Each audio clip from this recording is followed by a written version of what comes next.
dealing with witnesses to paranormal phenomena or close encounter witnesses within the ufological phenomenon, I enjoy that work, and I do get a rewarding sense that, you know, something is happening here, and maybe little by little we're gleaning little bits of information here and there, and it will contribute to the knowledge about this whole field.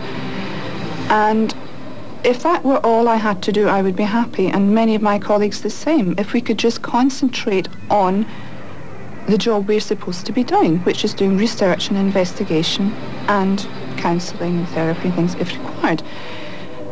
I find the field nowadays more and more beset by infighting, bickering, jealousies, downright nastiness, lies, gossiping, rumour-mongering, trashing other people's research, terrible lack of cooperation between individuals and groups. And, you know, in this field, we get so much flack from outside. Why do we need to be doing this to each other? I mean, we should all be pulling together. And I really despair sometimes of where ufology, vis-a-vis the ufologists, are going. Anybody nowadays can say he's a ufologist. Anybody. You don't, because there is no accredited body that regulates this kind of thing. You have lots of people coming in who don't know anything about the subject. They've watched the X-Files, they've read all the magazines on the newsstands now, they think they're experts. The days of the academic ufologists like Hynek and Vallée are passing, I'm sad to say. I'm very sad to say that, because I think we are on the fringes of science here, and we're dealing with something, today's magic that will be tomorrow's science. And you have to have a training, you have to have a logical mind, you have to have an objectivity, and you have to have a love of your subject if you're really going to find out what's going on here. I mean, you have to be dedicated to it, and so many people just aren't. They come into this, they cause trouble, and they fall by the wayside, and then it's somebody else and somebody else and somebody else, and they have no basic training. I mean, well, that's just my point of view. I think we've got the wrong people involved in ufology. Report acknowledged.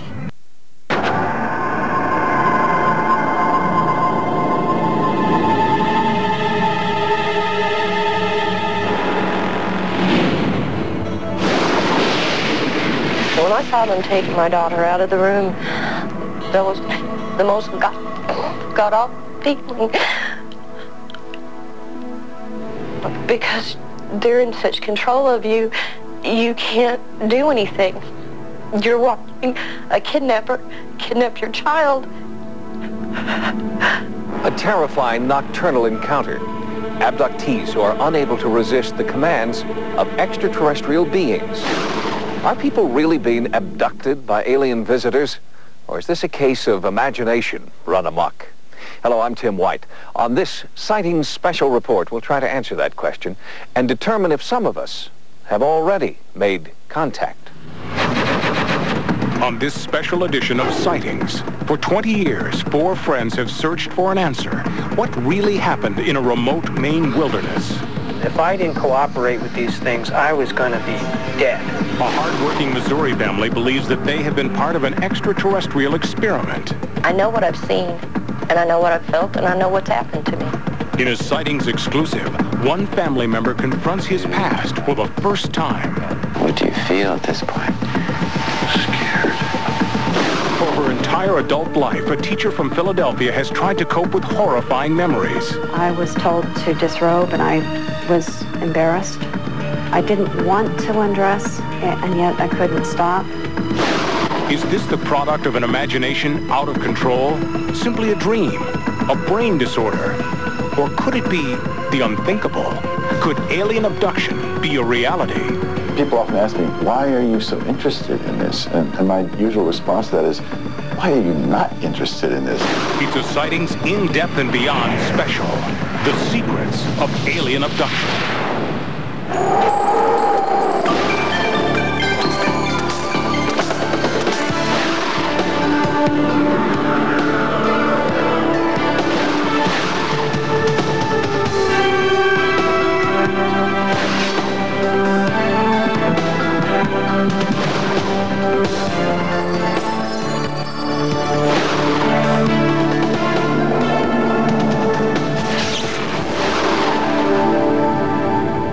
There is a groundswell of the most bizarre kind. Thousands, perhaps tens of thousands of people worldwide who all believe that they've been abducted by aliens. For the abductees, the experience is real. A terrifying nightmare come true. Vivid, tangible, traumatic. But can this really be happening?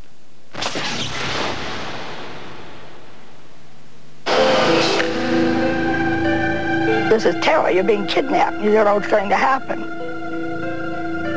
I hate what they do to me. I hate what they do to my mind. I hate what they do to my body. This is not something I would wish on anybody. It is the compelling and consistent narrative of abductees worldwide, say researchers, that is the essential proof that alien abduction is a reality. And it is also what led Indiana University folklorist Thomas Bullard to conduct a 20-year academic study of the phenomenon. When I began studying abductions, I expected these cases to turn out to be some kind of psychological phenomenon. Possibly hoaxes, but certainly nothing more serious than that. There was something really peculiar here.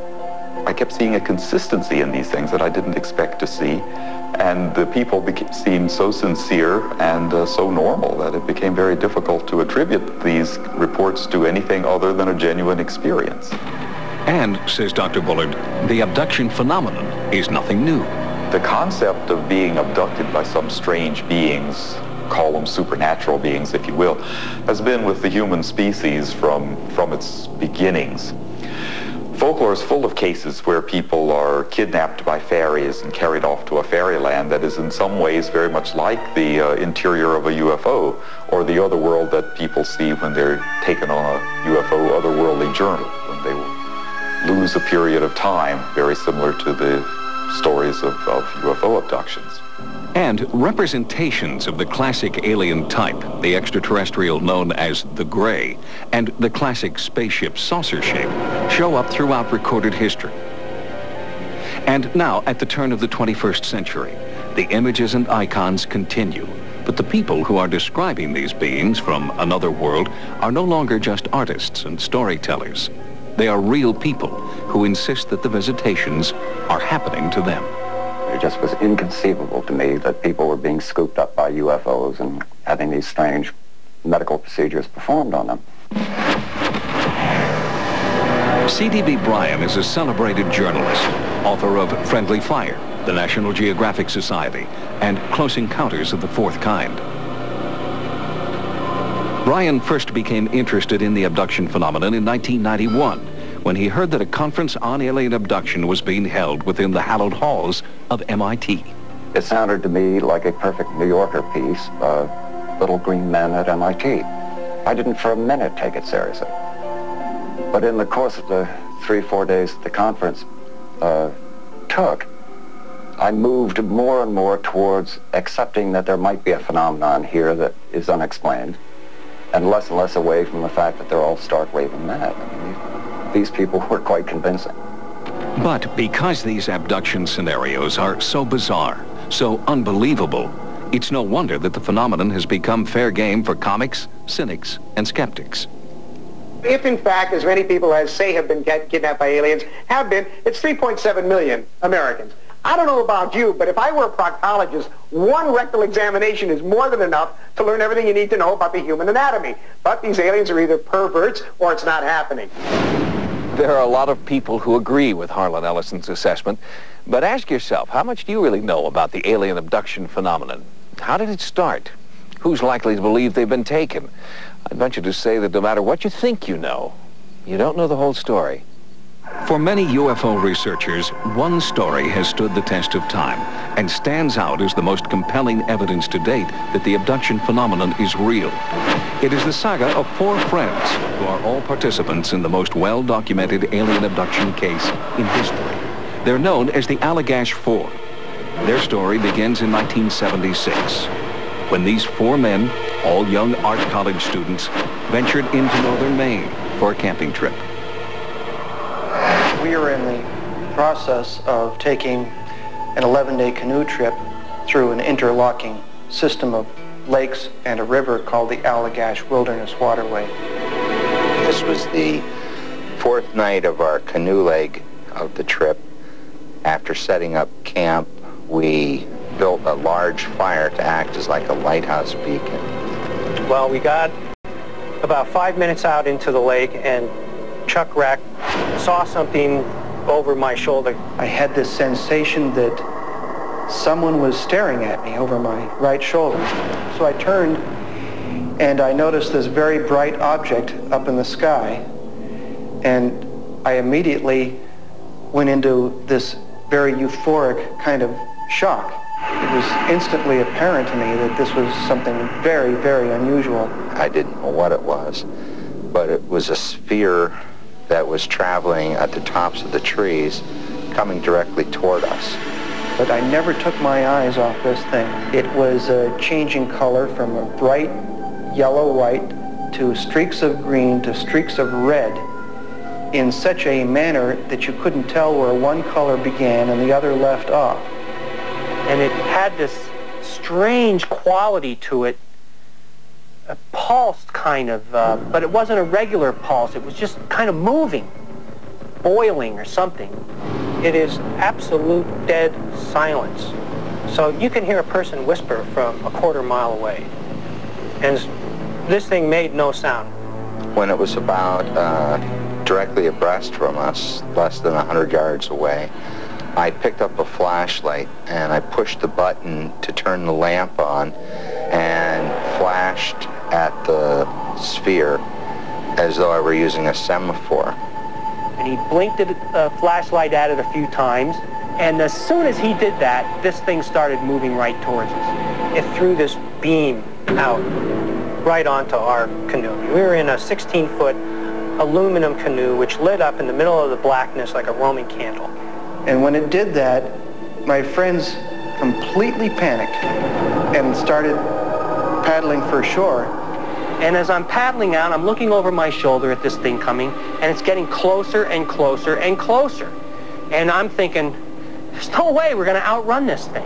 When we did get back to shore, which seemed like almost an instant later, we turned and saw the sphere was now hovering about 40 feet or so above the water's surface, close enough to us that we felt that we could have thrown an object at it and struck it. And then all of a sudden it winked out, or at least it appeared to wink out. It was as if the light imploded in on itself. And at first we thought it just completely vanished. And then a second later we saw this thing taking off. You would think we'd be very excited about this thing and very animated, but instead we seemed to be in some sort of almost somnambulistic shock.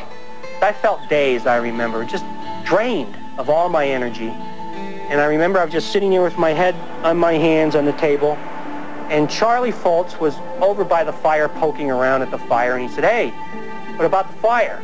I noticed that the fire was extinguished. It was nothing but embers. We couldn't understand how the fire burned out so quickly.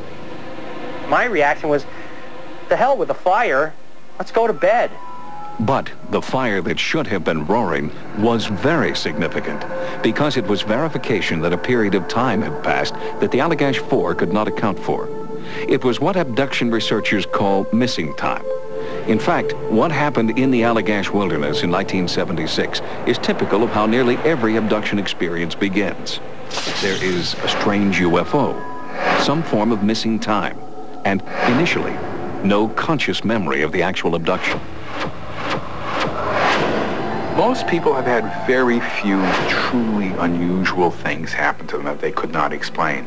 Most people do not see balls of light that they can't explain. Most people don't see small beings standing around their bed or in their couch. Most people don't have odd missing time experiences of 2, 3, or 4 hours, which they cannot account for. That normally does not happen to people. But for abductees, they have these experiences often. They have a lifetime of them. The number of people I'm worked with really includes a range of everything you can imagine.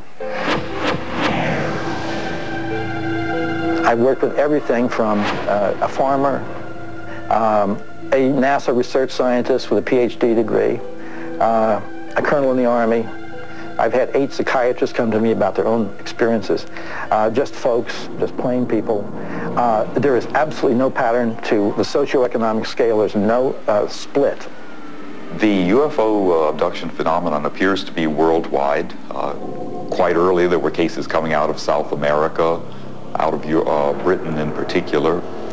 The numbers of cases have been growing almost exponentially. When I did my study in 1987, I found approximately 300 cases in the literature. Updating that to about 1992, an additional 500 have appeared. So I would say the number is certainly in the thousands, probably a great deal more. How does it begin for so many thousands of people? Do they just wake up one day and say, I'm an abductee? Well, of course not. There has to be an incident, or as in the case you're about to see, a series of strange and inexplicable events that lead the abductee to question reality in a profound way.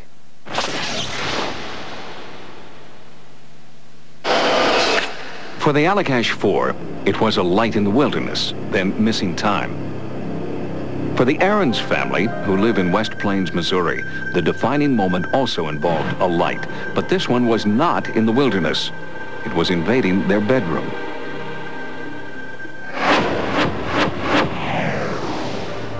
I certainly have nothing to gain by coming forward and saying I'm an abductee. In fact, I have more to lose, I think, than I have to gain by it. It's an absolutely real experience in my life, and there is nobody going to be able to make me change my mind. I know what I've seen, and I know what I've felt, and I know what's happened to me. Looking back, 1976 was the year the world turned upside down for Dan and Joyce Aarons. They were just starting out. Their son Danny was 3. Baby Heather had just turned 1. Things were pretty carefree back then, until one crisp fall night. Dan and Joyce had just gone to bed, but insist that they were still fully awake when they shared a terrifying experience. I seen this red light above the window, and I thought there was a fire outside. And I'm trying to scream at my wife, and nothing was coming out. Whether it was fear or some other unnatural force that had paralyzed Dan, the strangest part was that Joyce was paralyzed too. I was laying on my right side, and I felt different. I couldn't feel my body. I was like paralyzed. The only thing that I could move was my eyes. I couldn't speak. I was, in my head, was screaming for Dan to help me because I thought something was really wrong with me. I was just paralyzed. Then, as suddenly as it had come, the light and the paralysis were gone. As soon as the light disappeared, I was able to move again, and I opened the curtain, and I looked outside, and I said, what the hell was that? And what surprised me was Joyce said, I don't know.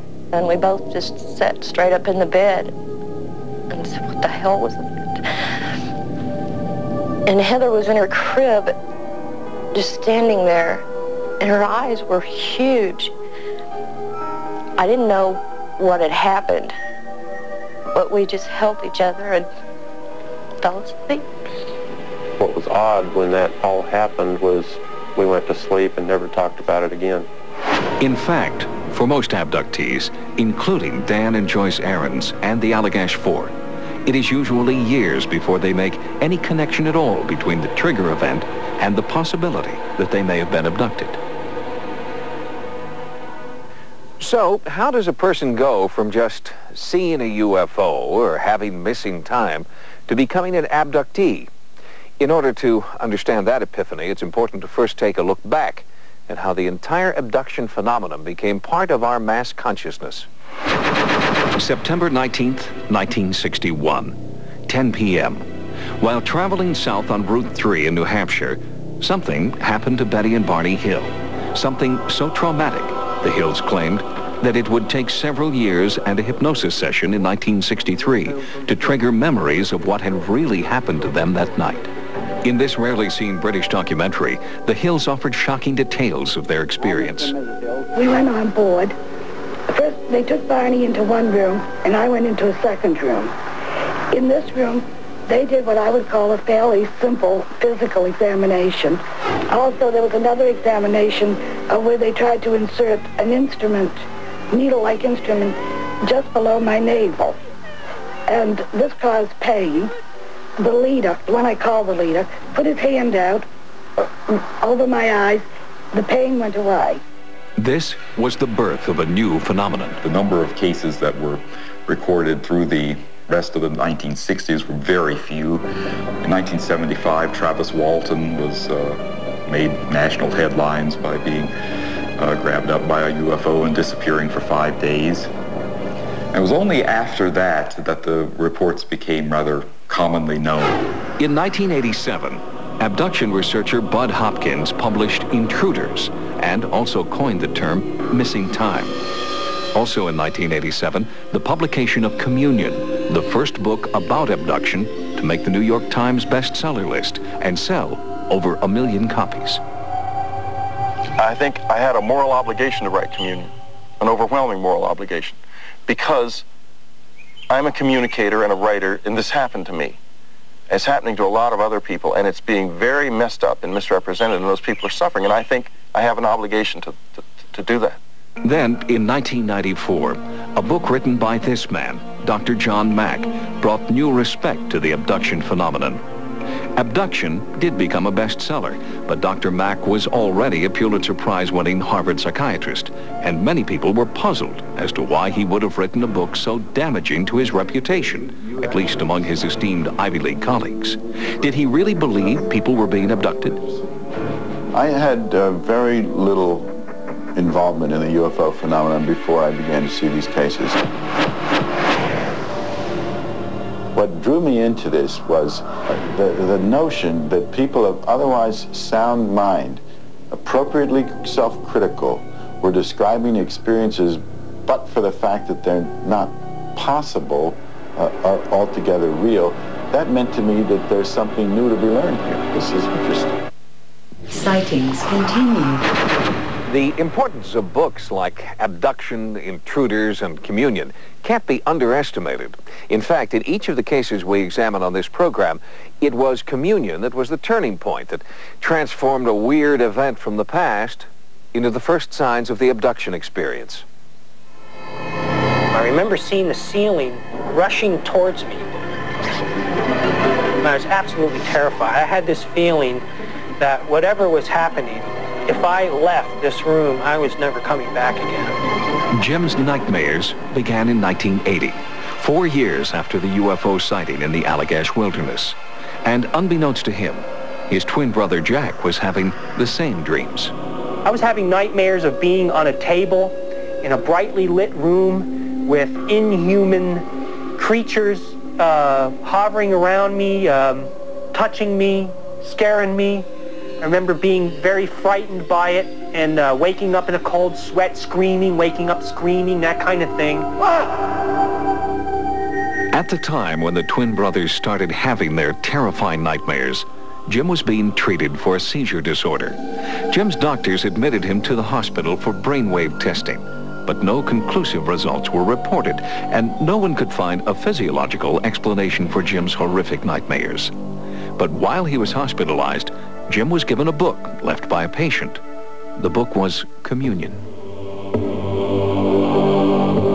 I became very upset reading this book. I mean, this touched me in a way that was visceral. But there was something about the emotion that he was describing in the book that was exactly the way I felt when I would have these nightmares. It was actually one of his medical doctors who first suggested that Jim might find help by working with an abduction therapist. When Jim approached me and told me that he was an identical twin and that he and his brother and 2 others had been involved, 4 different witnesses, and that they were all available for interview if I wanted to, and that he was referred to me by a professional medical doctor who took an interest in the case, I felt that I should look into it. And, like Jim Weiner, Dan and Joyce Ahrens discovered that they were not the only members of their family to be invaded by bizarre nocturnal events. Heather, who was only 1 on the night of the red light incident, is now 22. Ever since I was a little kid, there was a recurring nightmare that I had.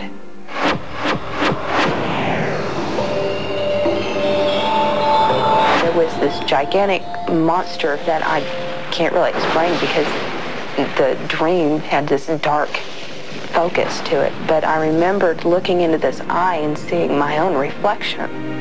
This is a picture of the monster that Heather drew when she was 11 years old, before her family even knew what alien abduction was, and before the publication of Communion.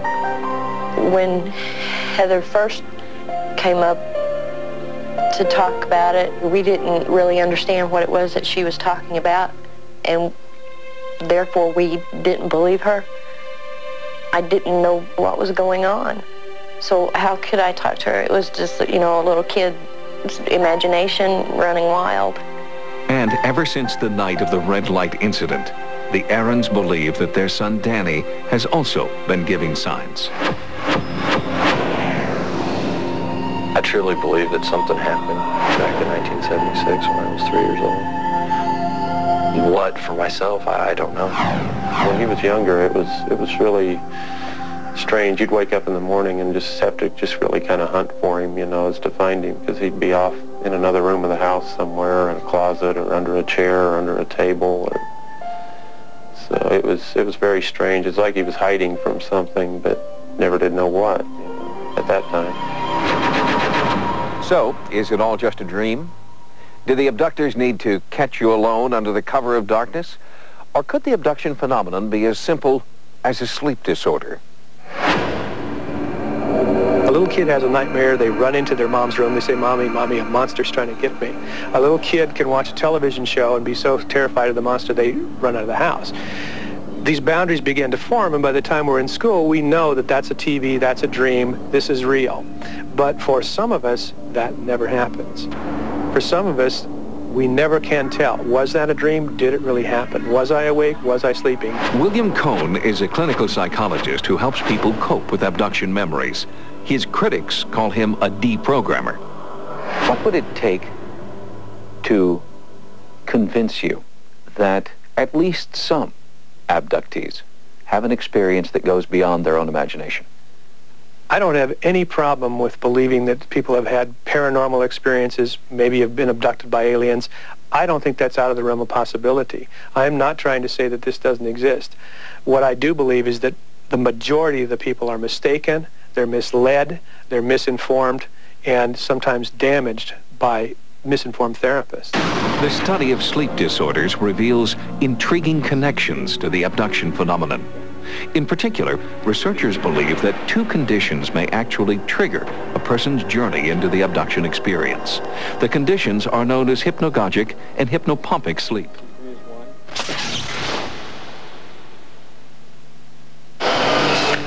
When the hypnagogic or hypnopompic event is occurring, it really is an abnormal state. It's an aberration. It's a superimposition of a part of dreaming sleep onto conscious wakefulness, and those are states that normally don't coexist. So it's a boundary violation in a way. It's a part of dreaming sleep leaking through into consciousness in a way that we don't ordinarily experience. And because of that, we experience it as something very strange, very unreal. Dr. Milt Ehrman is a clinical professor of psychiatry at the University of California, San Diego School of Medicine and president of a sleep disorder treatment and research group. Dr. Ehrman has found that many experiences reported by abductees are also reported by people seeking treatment for sleep disorders. There are some parallels between some of what is reported in alien abduction experiences and some disorders such as the hypnopompic and hypnagogic hallucinations. Those would include the paralysis, at times a sense of an intrusion or even a probing of a body cavity, the sense of having been elsewhere and returning to one's bed. I certainly can't say with assurance that it explains all the events, but it is one way of understanding many of the elements that are present, and it certainly provides an explanation for at least some of these episodes which have occurred. And sleep paralysis during the hypnagogic and hypnopompic states is also an influential factor in the abduction phenomenon, says Dr. Cohn. Sleep paralysis is a phenomenon of waking up usually early in the morning or just before falling asleep, finding yourself completely unable to move, usually wide awake, eyes can move, but nothing else. Very often, into the room comes some sort of unusual being. Sometimes they float into the room, sometimes they walk into the room. It's not uncommon for one of them to crawl onto the bed or onto your chest, and that is called in some cultures the old hag phenomenon. In the Ahrens case, Dr. Ehrman offers this possible explanation. In trying to understand how two people could share an experience of this sort, I think there are several ways to understand it. The first is that we often do develop a somewhat synchronized sleep pattern with a bed partner related to movement, related to the normal timing of events, and so it certainly is possible that the two of them could have been in a REM state, dreaming state at the same time, in which they would have been paralyzed. And in the case of the Wiener brothers' shared nightmares, the fact that they are identical twins may play a role. I would say that if identical twins have had similar experiences, have been in similar environments, they're probably more likely, almost certainly more likely than two other individuals who have shared the same experience to have dreams that would reflect the experience in a similar, if not identical, way. But the key thing here is that a huge number of abductions don't take place when the person is asleep. They take place when the person is driving somewhere, or in the company of other people, or watching television, or coming home from work, or at a picnic, or whatever it is, and the person is not asleep or even tired. And a simple case of synchronized dreaming certainly does not explain what happened to Dan Ahrens in 1990, 16 years after the red light incident. One day, he called me at work, and I had to take him to the hospital. My heart was pounding. I couldn't breathe, you know, and I thought I had a heart attack. An emergency room doctor assured Dan that he wasn't having a heart attack. But what was happening wasn't so clear. The several physicians that I went to had different ideas as to what was going on. One thought it was panic attacks, stress. One thought it was inner ear infection. He couldn't do anything. He couldn't work. He stayed home. He couldn't leave the house. At that time, I realized that, well, maybe there was something, you know, maybe not physically wrong with me, so much as there's something mentally wrong with me, or something in the back of my mind maybe that's just trying to come out. What that something was seemed to come out one night while Dan was watching TV. A movie came on that had a scene in it where this little alien peeked around from behind a doorway. Dan was watching the movie version of Communion. I just burst into tears when I'd seen these piercing eyes staring out from behind that door. A very split second in my mind, I got more or less a flashback of what had happened back in 1976. He was absolutely hysterical, crying. And I didn't understand what it was. I didn't understand why he was like this. With no real answers from the mainstream medical community, Dan and Joyce had to wonder if the movie, Dan's illness, and the red light incident were all somehow related. Conventional doctors really weren't doing anything for me. It wasn't until about a week after I watched Communion that I was watching a television program that John Carpenter was on. I became interested in dealing with people claiming abductions and this whole phenomenon dealing with UFOs when I realized they were starting to utilize psychiatric professionals who had been trained in hypnosis. Bud Hopkins and some others began referring cases to me at the rate of about 2 per month. Well, that's added up to about 120 over the last 9 years. The first time I spoke to him on the phone, describing what had happened to me, the panic attacks and everything, he said there's a lot of other possibilities other than alien abductions, which was like clear at the back of the list, you know. But he was willing to talk to me, and he asked me if I wanted to go through a hypnosis session, and I agreed to it. But other possibilities melted away after Dan's first hypnosis session. He's showing me something. All right, take a good look. It's metal. It looks like a little spade. It's gonna hurt. Is that what you think, or is that what you feel? He put it in me. I really didn't want to tell anybody whatsoever. My own family I didn't want to tell. I wouldn't even discuss it with Joyce. But after Dan returned from his second hypnosis session, that all changed. It wasn't too long after the second session that Joyce started remembering. The conscious memories just came. I mean, they just came back. There wasn't anything that I could do to stop them from coming back.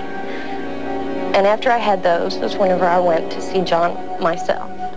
I began working with both of them and found that they had shared an experience which was indeed traumatic and indeed bizarre at the same time. As I began to realize that they were sharing this experience, there was no doubt in my mind it had to be a real event causing such emotion, and by dealing with it, causing such relief. After many independent regression sessions, Dan and Joyce have come to the realization that the red light incident was their first shared abduction experience. Under hypnosis, I actually seen what had happened to us that night.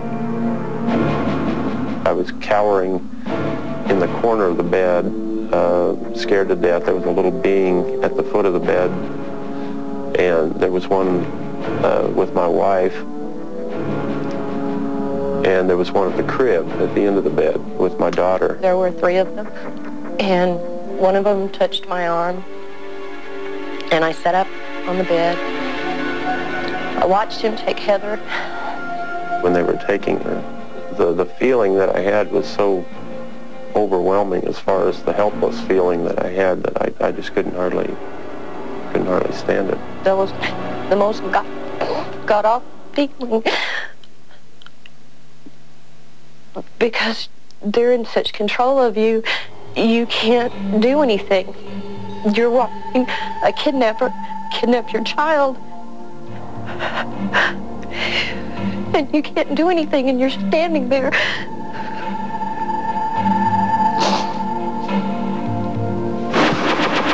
If you've had an experience of beings coming in your room, you had some missing time that you can't explain, you've had a mark on your body that you don't know where it came from, you see something on a television show that says people are being abducted, you call up an abduction researcher. By the time you walk in that door, before anything has been spoken, you're already predisposed to believe that that's what's going to happen when you undergo hypnosis. And 5 years after Dan and Joyce began their regression sessions, Heather finally agreed to undergo hypnosis as well. I really wasn't sure if hypnosis was real or anything, but when I was under hypnosis, it just, memories and flashes just were there. I found out that one of the beings had come and taken me out of my room. I was on board something. This being asked me if I wanted to play, and I kept telling him no, that I didn't want to, and that I wanted to go home. What Dan and Joyce remembered, they kept very quiet, very secret, made very special effort not to share or talk about any such thing with their kids, because they knew that their kids might have had these experiences, and they did not want to contaminate their thoughts about it. And in fact, Danny, who was 3 at the time of the red light incident, did not believe that he was part of his family's abduction experience when a Sightings crew shot this video. But as you will see later, that too has changed. I think people believe what's happened. They've had some kind of bizarre experience. They want an explanation for it. When they get one, they're happy to have it. what happens with all these phenomena is you have this tremendous leap from something that you can't explain to a hugely complicated scenario about aliens. If I was abducted by aliens, then so be it. You know, I did have something that I could at least grasp onto and say, okay, this is what happened, this is what caused these panic attacks, and I'm just going to have to deal with it the rest of my life. They can be totally sincere and totally genuine without intending to deceive. Elaine Showalter is a professor of humanities at Princeton University and an historian of psychiatry who writes about alien abduction in Histories, Hysterical Epidemics in the Modern Media. Certainly you get some people who from early childhood were very fantasy prone. You find people who are susceptible to all kinds of religious extremism. You find people with a lot of sexual anxiety. But I think under the right circumstances, probably almost any of us could be vulnerable to these delusions as I see them. But these are not delusions, say abduction researchers. When I started looking into these reports I was getting, I began to notice patterns. The first thing I discovered was that there were physical marks, wounds, scars of certain types that seemed to turn up in conjunction with these experiences because the people remembered the thing having been inflicted. Up until that point, nobody was aware that there were any physical marks on the body afterwards, on the individual. These physical marks that abductees claim appear mysteriously after an abduction experience fall roughly into three categories. There are scoop marks, puncture marks, and patterned wounds. I do try to take the phenomenon seriously, and I do think that people are sincere. I don't think we have people who are faking here, but the scars and the material evidence is so ridiculous. Most debunkers or skeptics just don't want to dive into this subject on a serious or scholarly level, and it's much more comfortable, it's much easier for them to believe it's just not happening. Sightings. For the Ahrens family, the road to realization began with strange nighttime visions. In the Allagash abduction, Jim and Jack's identical nightmares. But what about the other two of the Allagash Four, Charlie Fultz and Chuck Rack? Were they dreaming too? Well, in fact, they were not. But other things were happening in their lives that just didn't have a simple explanation and would eventually lead all four to undergo the same kind of regression therapy that had opened up the abduction experience for the Ahrens family.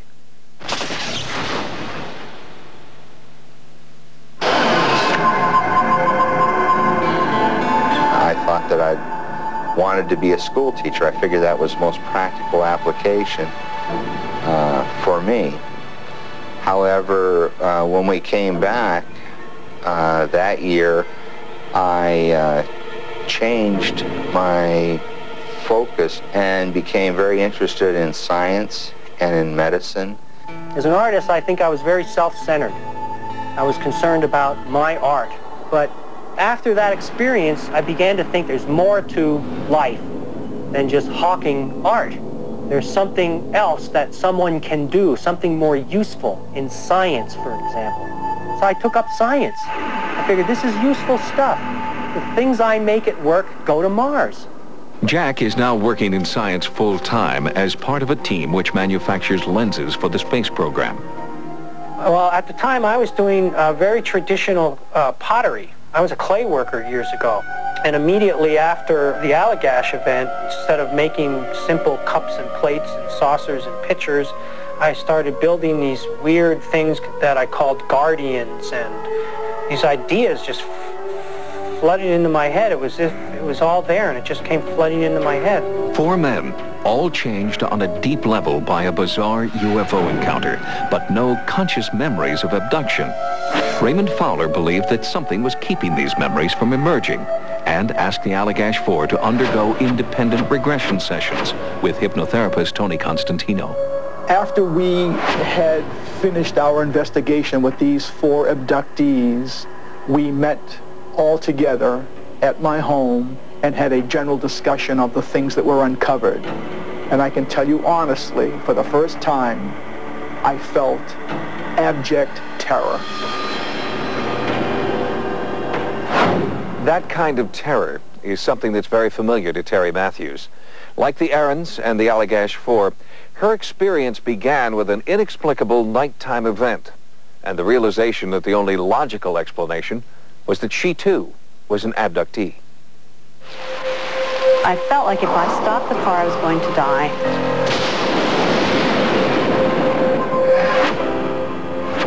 It was 1970, nearly 30 years ago, and Terry Matthews was living in Paris, Illinois, when her abduction story begins. It was the most ordinary of days, but this trip so long ago would change her life forever.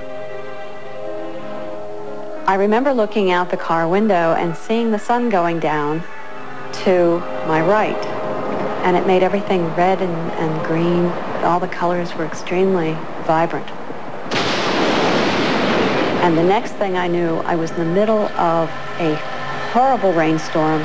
It was black out, so dark and rainy that I couldn't see the front of my car. And the car was being pulled off the road. So I butted the wheels up against the berm of the road. It's a two-lane road out there, and I was terrified. And the next thing I knew, the rain was almost stopping, and I didn't notice what time it was. When I got home, I walked in the door, and my husband was yelling at me, "It's 9:45, where have you been?" And I was very confused, and of course feeling like I had lost my mind. I mean, here I was, you know, over 2 hours missing, and didn't know why. Since that first experience, Terry Matthews has collected conscious memories of many other incomprehensible occurrences. Her journal is filled with horrifying nightmares, missing time, inexplicable scars, and UFO sightings. Terry always suspected that she might be an abductee, but didn't realize that the night of the freak storm was her link to the abduction experience until she contacted abduction expert David Jacobs. Most abductees who come to me have what I call an epiphanic event. They have something that is a major triggering event, something that happened, that they remember and they know, and they want to find out what it was. And Terry had this event where she felt she was caught in a tornado, of all things, for a couple of hours. Once I contacted him, he was very, very careful to warn me that if I looked at this, it would change my life forever. Terry says she felt compelled to pursue the truth and agreed to a series of hypnosis sessions.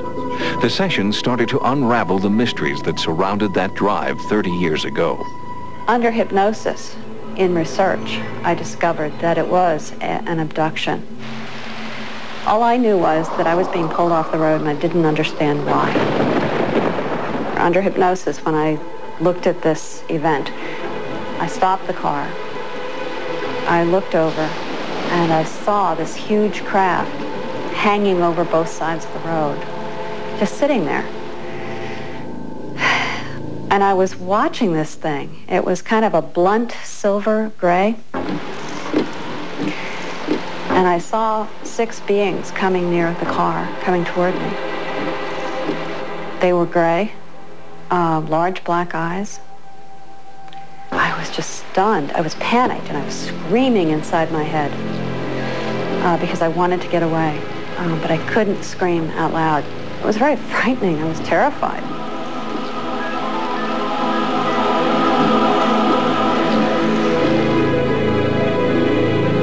They took me into a room.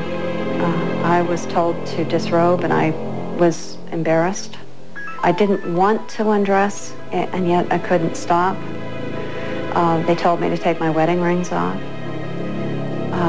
which I did.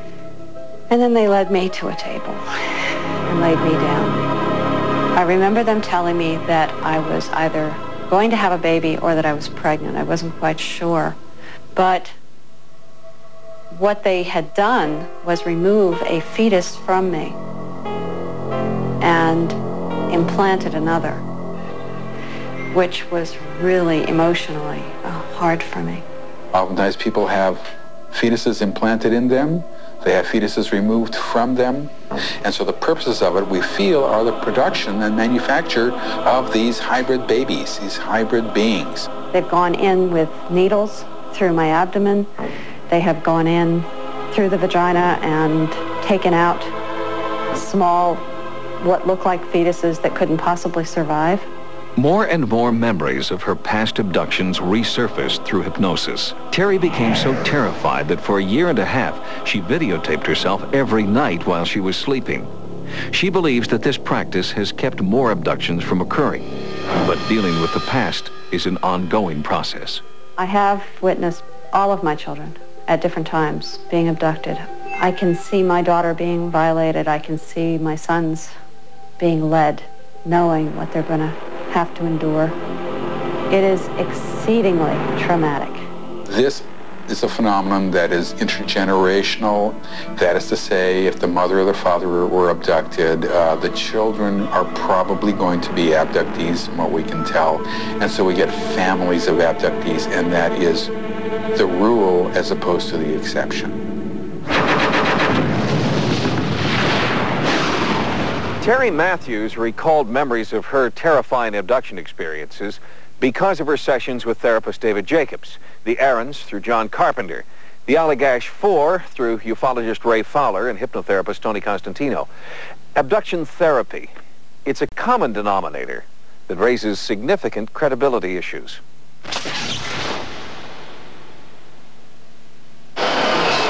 If you look at the abductees as a group, if you would like to ask, do these people all have something in common? Do they all have the same sort of experience?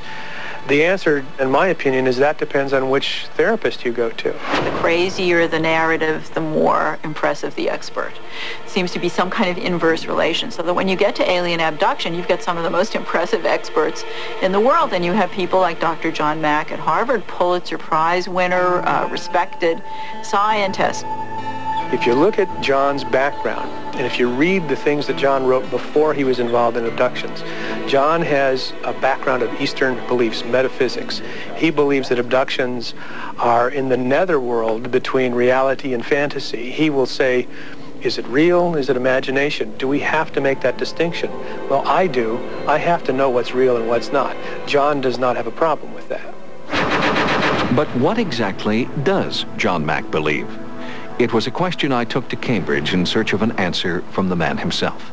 You're not an abductee yourself. I've not had these experiences. Is it an experience that you would be open to if it were something you could invite in? Well, you know, Tim, I have no stake in this. I mean, I'm not trying to work out some experiences of my own. I'm struck by the clinical power of this thing. Dr. Mack, some people would believe that you have staked your career on the difference between dreams and memory and what the abduction experience really is. Mm-hmm. Is the line that clear to you? A great proportion of the material that comes to me from the cases I work with is consciously recalled memory. When you ask a person who tells you that this is a dream to go through what happened that night, in most cases there'll be a point in that sequence where the experiencer will realize they were not asleep. At that point, the person will start to get distressed. The lip will quiver, tears will roll down their cheeks, because at that moment they realize that what they had held as a dream was not a dream.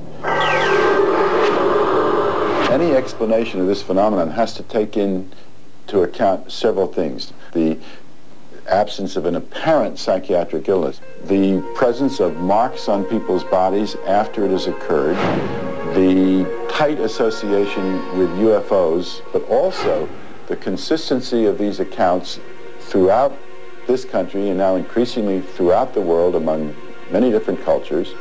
Dr. Mack, you have mentioned, and other people have, the alien abduction phenomenon in other cultures, in other countries, with other people. Have you looked into this deeply?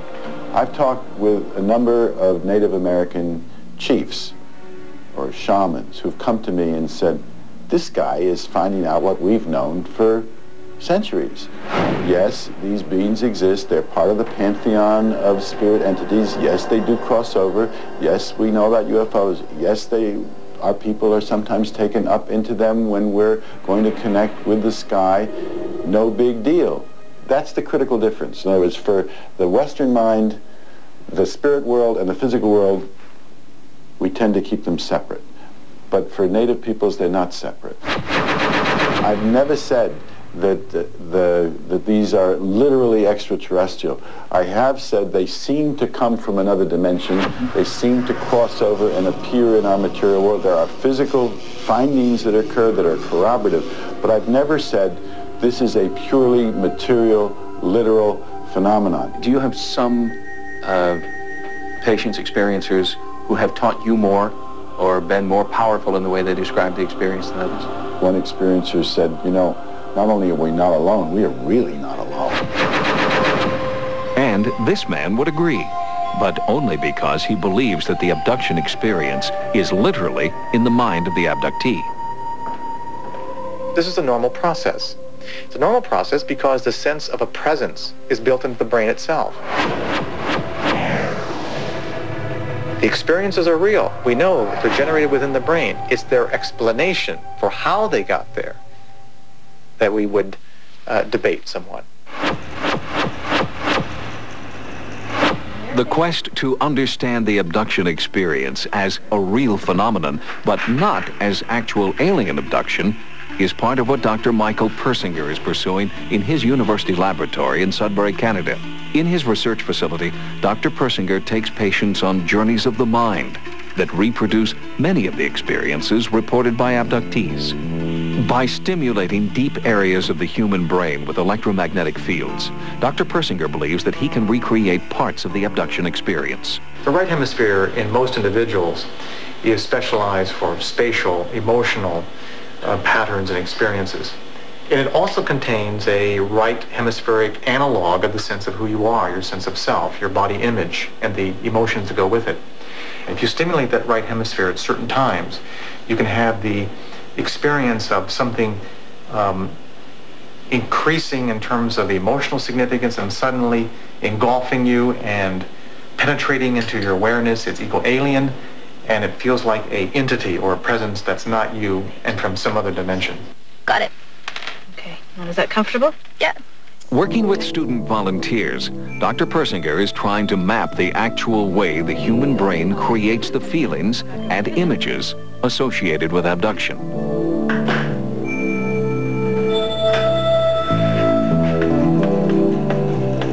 What we're doing right now is monitoring the EEG of the subject.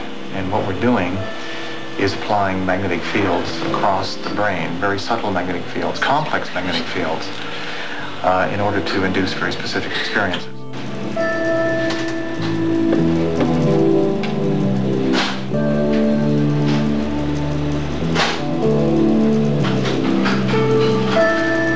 I noticed that you said you had the sense of a presence, that someone or something was there.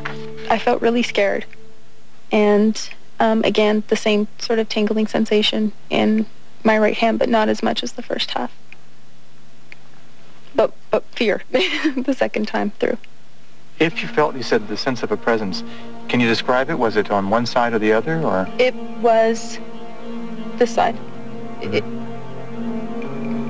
All right, mostly on your right side? Mostly, but it wasn't a frequent sensation. Okay. Could you describe it, or was it just a feeling? It was just a feeling. And you also endorsed the item, I felt as if I have left my body or was detached from my body. That was during the first half. In the first half of the experiment, I felt like I was not quite sure if it was near the beginning, middle, or end, but I felt like I was somewhere else. Well, today you saw a young woman, normal young woman, experience fear and a sense of presence because we applied a weak, complex magnetic field over an area of her brain that in all of us can produce the sense of an entity, the sense of a presence. This experience occurs because it's contained within our brains. In many respects, this sense of presence is your other self, the right hemispheric representation of your sense of self. You may attribute it to a god or to an alien, depending upon your culture, but that comes from the brain itself. We simply accessed it. He may be able to create some of the phenomena, the lights, the trauma, the distress, but he can't create the whole complex narrative that occurs in a fleshed out abduction experience. It's a much reduced kind of brain phenomenon. And this most telling point, even beyond that, is that there's no evidence that in the natural state those kind of electrical phenomena that he shows in the laboratory are actually occurring in these cases. Yes, we can generate these experiences in the lab, but what about outside of the lab? Well, a number of factors can do it. Personal distress, the feeling that there is breaking down of structure around you, social structure, the anticipation of doom, the anticipation of the year 2000. Any kind of general apprehension will lead to an increase in activity in this area. And there are also environmental fields, the massive electromagnetic noise and combinations that are generated in the last 10 years.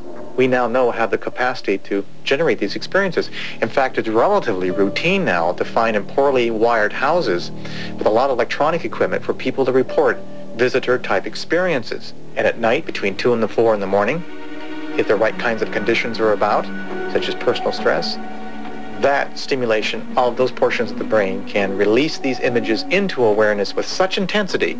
They're more than a dream. They appear to be real. I think that's certainly possible, that you can tamper with someone's electronic fields or brain waves and make them see things. But I really believe there's a much simpler way to get somebody to believe they're abducted. Just hypnotize them, tell them you're an expert, and say you've been abducted. I think that's really all it takes. There is one very important element in nearly every abduction experience. It's the abductee's memories of alien rape and reproductive experimentation. For the Allagash 4, it forms the core of their abduction experience. It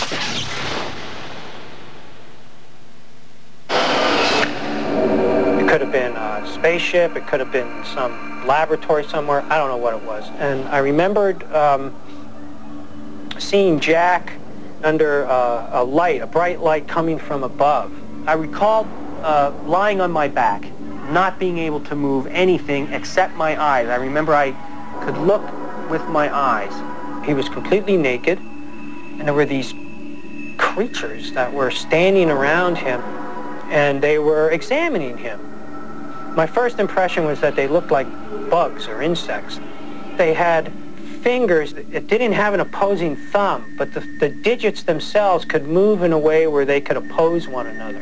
It had these fingers around my wrist. It was holding my arm up, and it had a long thing with this sharp-looking thing at the end, and all I could think of is, this is gonna hurt. They probed my face, my nose, they opened my mouth, they probed my mouth, and then they went down to, like, the lower part of me. And they stuck this thing on my penis, and then they stepped away. It felt like I was urinating, and it felt like I was ejaculating, and it was horrifying. I was laying on this table like I was getting a physical examination. You know, I felt like a guinea pig in a lab. And I got a clear impression that if I didn't cooperate with these things, I was going to be dead. And then they turned me over under my stomach, and I remember them doing something anally. They were stuck something up my anus, and I remember thinking, God, I hope whatever they're sticking up there, they're going to take back out. I had these visions of like sexual images in my head. And then once I had an erection, these things came in with some kind of device, and they put it on my penis, and I ejaculated into it. And then they stopped, the images just turned off into my head, and the next thing I remembered, I was back out in this other room, and Chuck Rack and Charlie Foltz were sitting on this bench along the wall, and they were also naked, but they were just staring ahead as if they were in a daze. I struggled to lift my head, and I could see my 3 friends. They were also nude, and they were seated on a bench, sort of like they were waiting for something and just staring blankly. And I was thinking, help me, get me the hell out of here. I remember being concerned, especially about Charlie, because they had some sort of device over his chest, and this was causing him some discomfort. And I remember being concerned about that. I felt as though I had been sexually assaulted. I could identify with how a rape victim would feel. Violated, definitely violated. I just felt like an animal that was captured and experimented with and then let go. And they didn't ask my permission. Each one was reliving a real experience with emotion and trauma, and each one was reliving it from the situation on the craft where they were sitting or standing. So if you put it all together, it was like a hand going into a glove, as it were. Fit perfectly. This story seemed to be a rational explanation for the things that I had been experiencing. We were abducted. Hey, I'm happy I got out alive and I didn't really get hurt. But this was not a dream. We were there on the water physically. This thing was a physical reality. It had to be. That's the only explanation that made sense. Abducting. And why? This is the way the data pushes me, is that we're dealing with some kind of intelligent being from somewhere else now. I don't know what that means. They're not from Nebraska. But from what people are reporting they're undergoing themselves, it would seem that these non-human beings are interested in human DNA, our genetic makeup. They're interested in trying to blend their genetic makeup with ours in some way to create some kind of hybrid species. In medieval times and in the 17th century, and very much during the witchcraft trials, people would tell stories about being visited in the night by demons, incubi or succubi, who would ride them sexually and rape them and extract their vital bodily fluids and so on. And I think some of the narratives that we're seeing are very similar. But that explanation is inadequate, says Terry Matthews, as an explanation for the pain and humiliation of her very real abduction experience. It was pure instinct. I was surviving at that point. I was sure I was going to die. Terry, I'm going to count from 10 to 1. For Sightings, Terry has agreed to undergo a particularly difficult regression because this one will probe the genetic agenda of her abductors.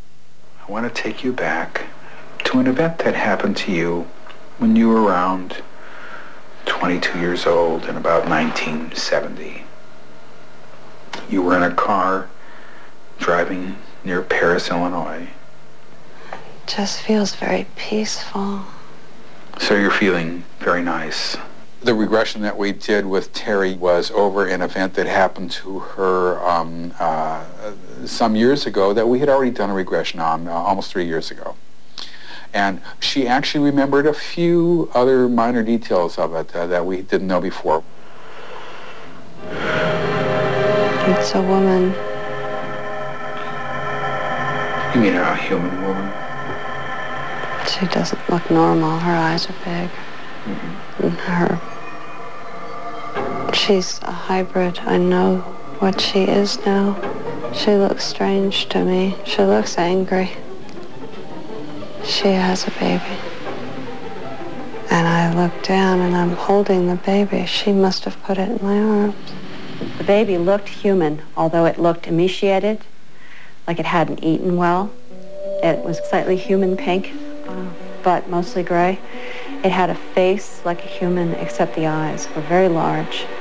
And despite the fact that the baby was maybe 1 or 2 months old, wrapped in a blanket, and it was handed to me to hold, its eyes were more wise than that of a regular infant. They curl in to be held. This hybrid baby did not. It continued to stare at me. Well, when you were holding the baby, did they want you to hold the baby in any particular way? Or? I felt milk leaving my body. What happens next then? I don't want her to, but she's taking the baby away. When they took the baby that she was feeding away, she wanted to follow this woman who had the baby. It was a very traumatic thing. They told me it was mine, and I didn't believe them at the time. But I kept feeling the loss of it. When the adult hybrid woman took it out of my arms, I cried. At least I wanted to cry. I wasn't able to cry, but that grief was so deep in me. And I never completely understood that. She is taking the baby from me, and I feel anger anger that because... She doesn't care for this baby. It's not like she's her mother. All the way up. You can open your eyes if you want. She was kind of reliving it all over again, and she remarked afterwards what a strong emotional reaction she was having, and how she was very much involved with the sequence of events that was occurring to her all over again. Remembering. I could have gone my whole life and not redone that again. Sorry about that. Sorry. I thought I'd enjoy it, you know? Well, that's what you sort of said, yeah, but the emotions really weren't there, and which is sort of why I asked you. No, they were there. That was the problem. Oh. When I think about these hybrid children, this is when I really get choked up, because they're the true victims. Because what's being bred out of them is what's in us. Our ability for compassion, our ability to feel, to love. They have to relearn it through us. Terry Matthews is now leading as normal and as good a life as she has probably ever led, and is happier now than I've ever seen her, and is getting on with her life, even though she is absolutely and positively an abductee. The whole setting of hypnosis has a sexual nature to it. I am a powerful hypnotist.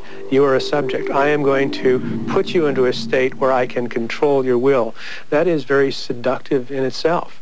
If you decide to surrender your will, we have colluded in a seduction. It's not surprising after a while that something sexual would emerge from that, and that's what's happened time after time after time. Look me right in the eyes, Liebchen. Right in the eye. If you can really kill my head.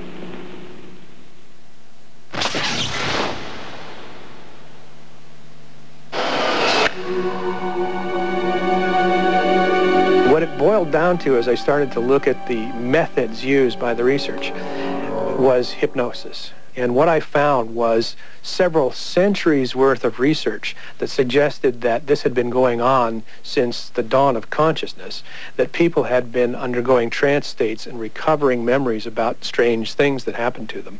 Many would say that hypnosis is just a way, the opening of a door, so that a story can walk through it. But you're saying that hypnosis is creating the story that walks through the door. Yes, it definitely opens a door that a story can walk through, but the story that walks through, in my opinion, is complete fantasy.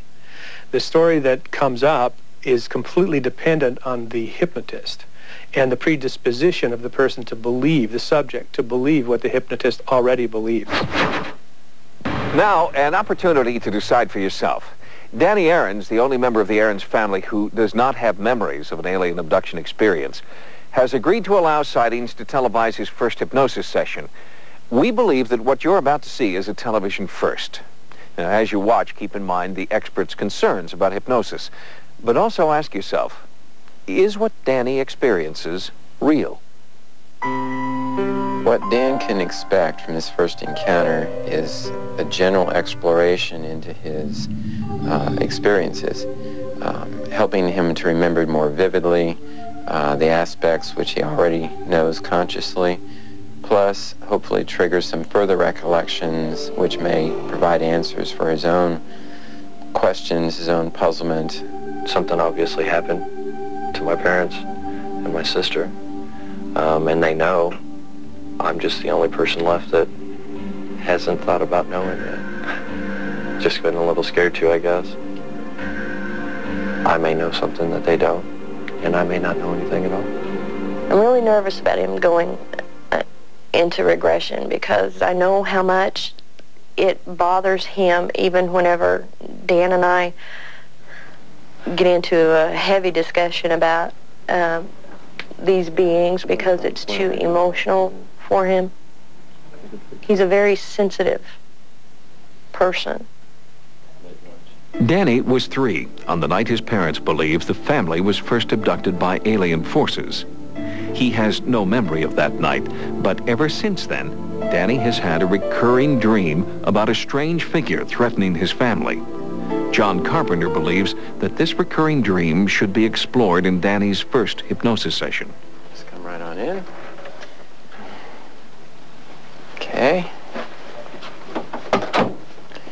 And Dan, why don't you have a seat there on the couch? And Danny has asked his mother and his girlfriend to sit in on his hypnosis session. Hi, Joyce. Good to see you again. All right. Well, I understand that you've had some interesting experiences or something. The family has given me a little bit of background on it, but I'd like to hear from you exactly what you think might be a little different in your life that we might need to explore. Well, we had talked about a reoccurring dream that I had since I was a child. John Carpenter has never met Danny before today, so there is a preliminary interview before the actual hypnosis begins.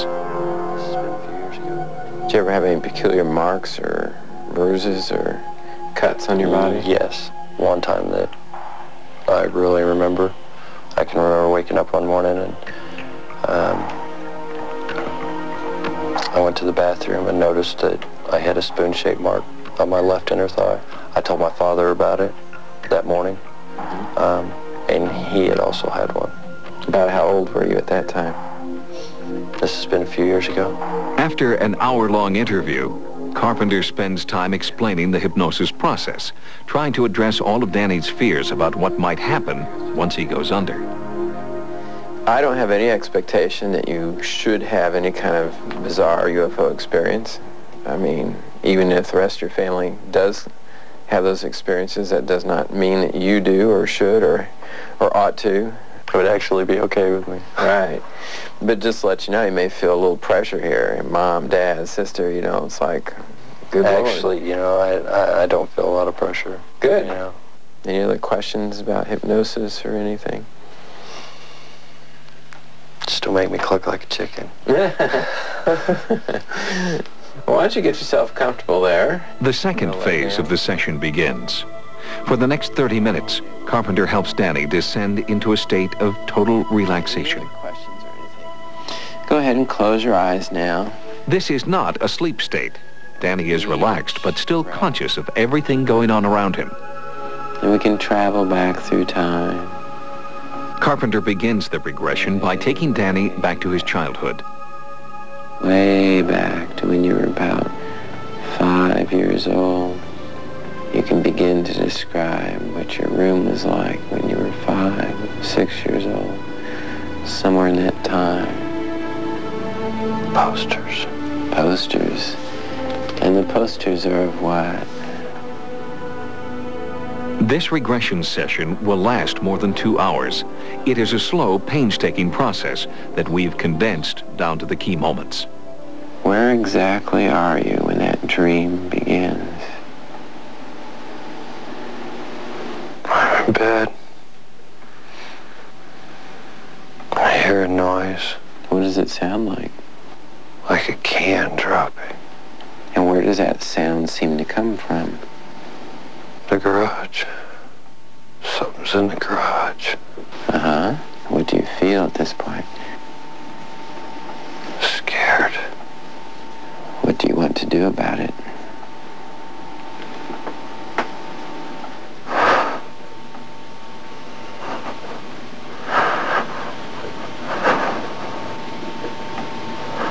I don't want to look. Hmm?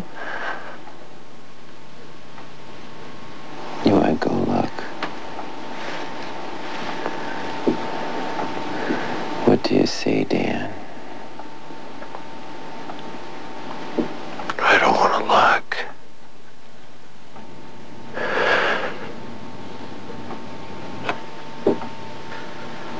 What happens now? Do you recognize where you are? No.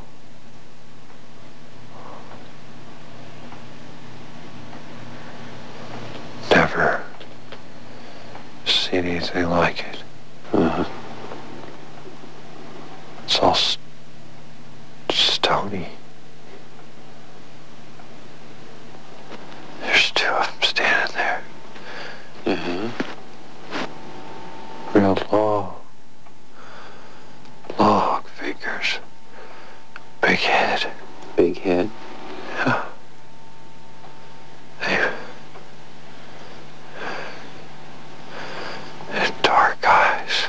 Dark eyes? Here they come.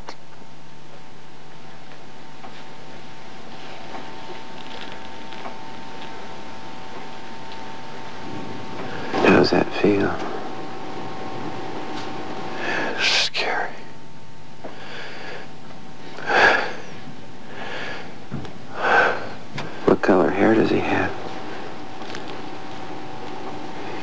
You don't have no hair. No hair? Well, you should be able to see his ears real well.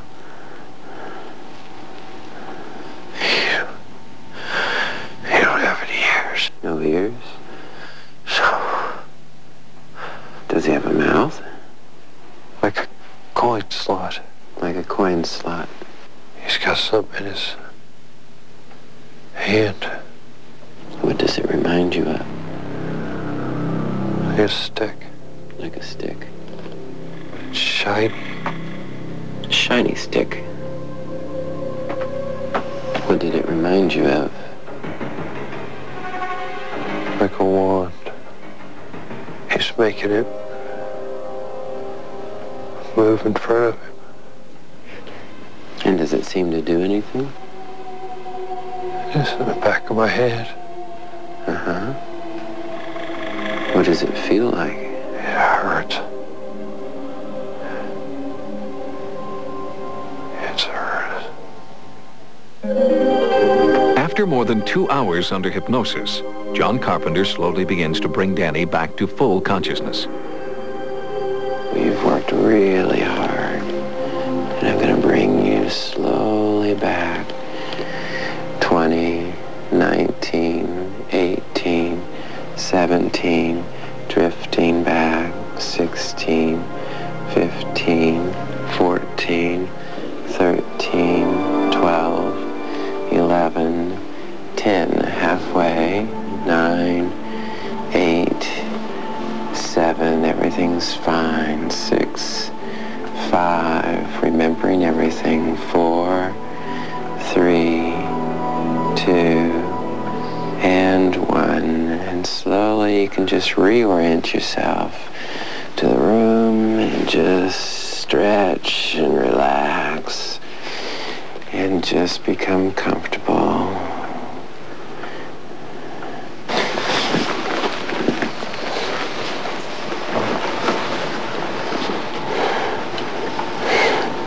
Dan, I think your mom knows exactly what that feels like. And that wasn't a dream, was it, Dan? No. How long does it seem like it's been, by the way, that you've been laying there?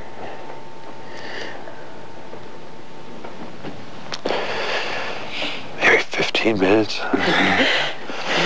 15 minutes? More like 2 hours. Everyone here could testify it's 2 hours. At the end of the session, Danny left abruptly and later told the Sightings team he was too upset to talk about his experience.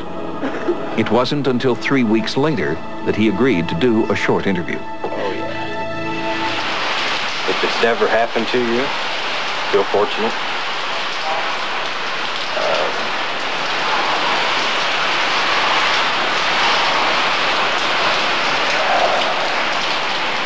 I don't wish it upon anybody. I don't think anybody should.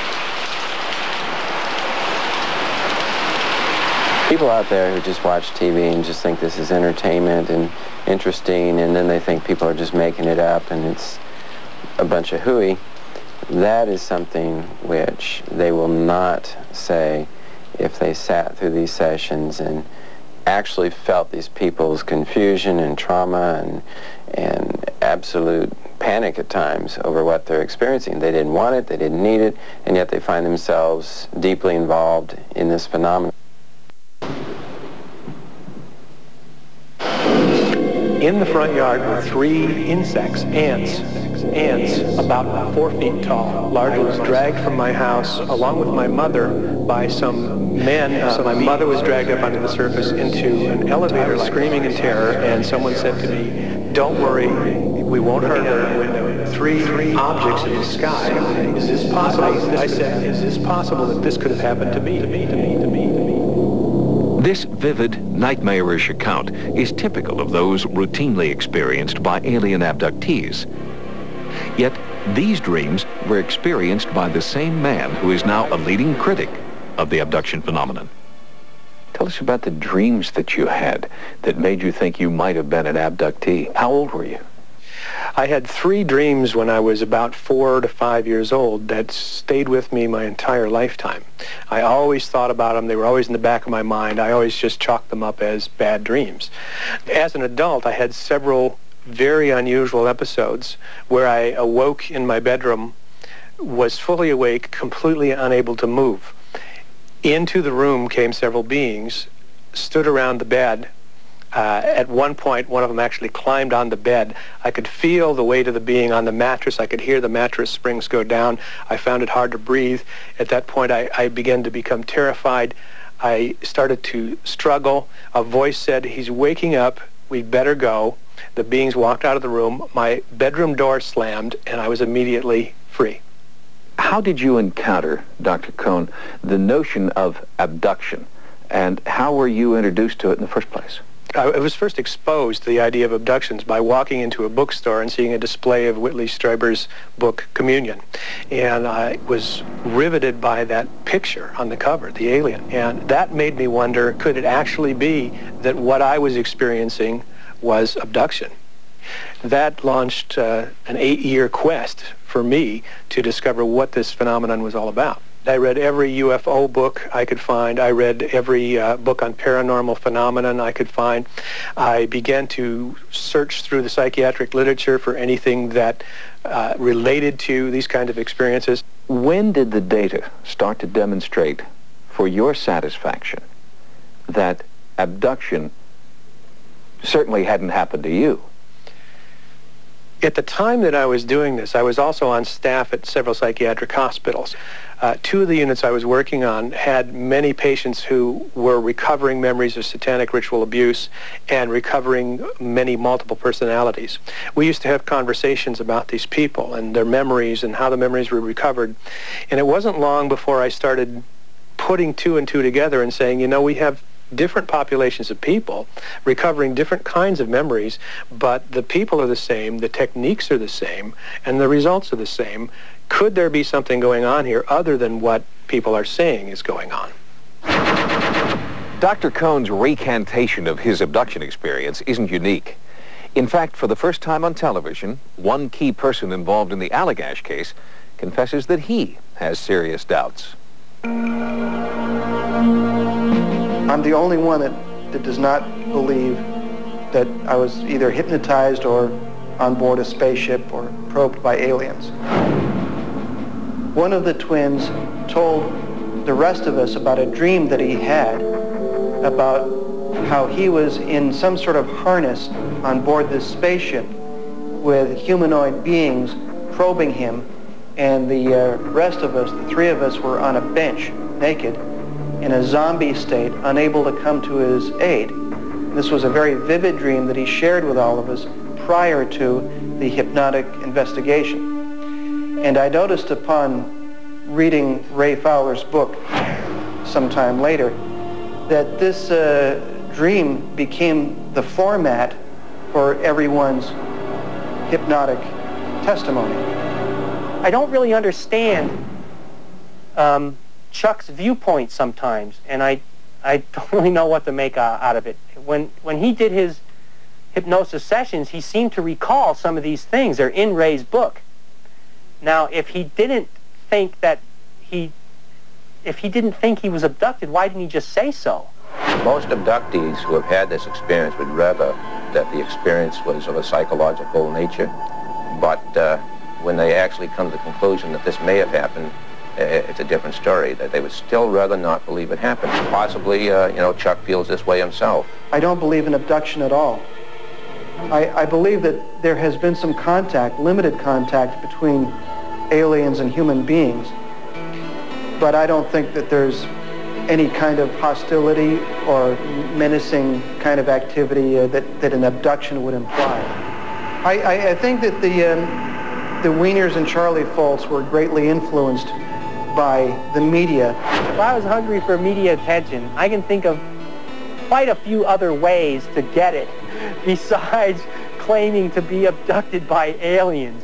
The last thing I would want to do is bring attention to myself in a way that is going to cause grief, have people disbelieve me, have people think I'm a wacko, have people call me a liar.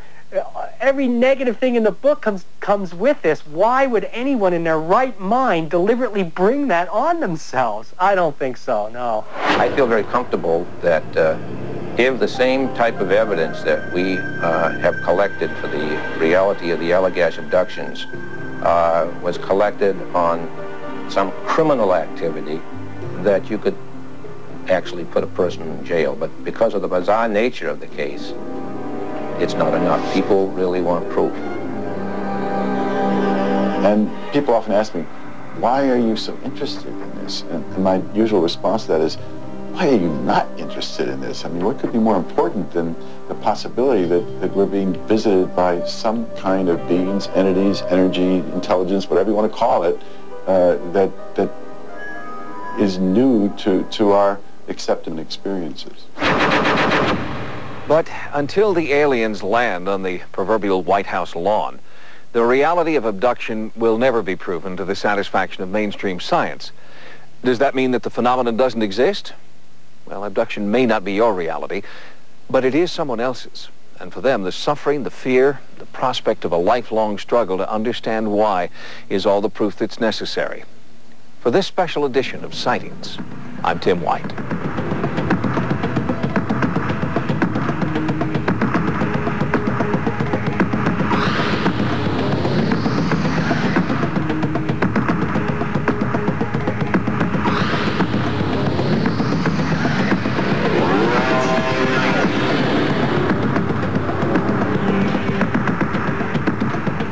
This is EarthScan.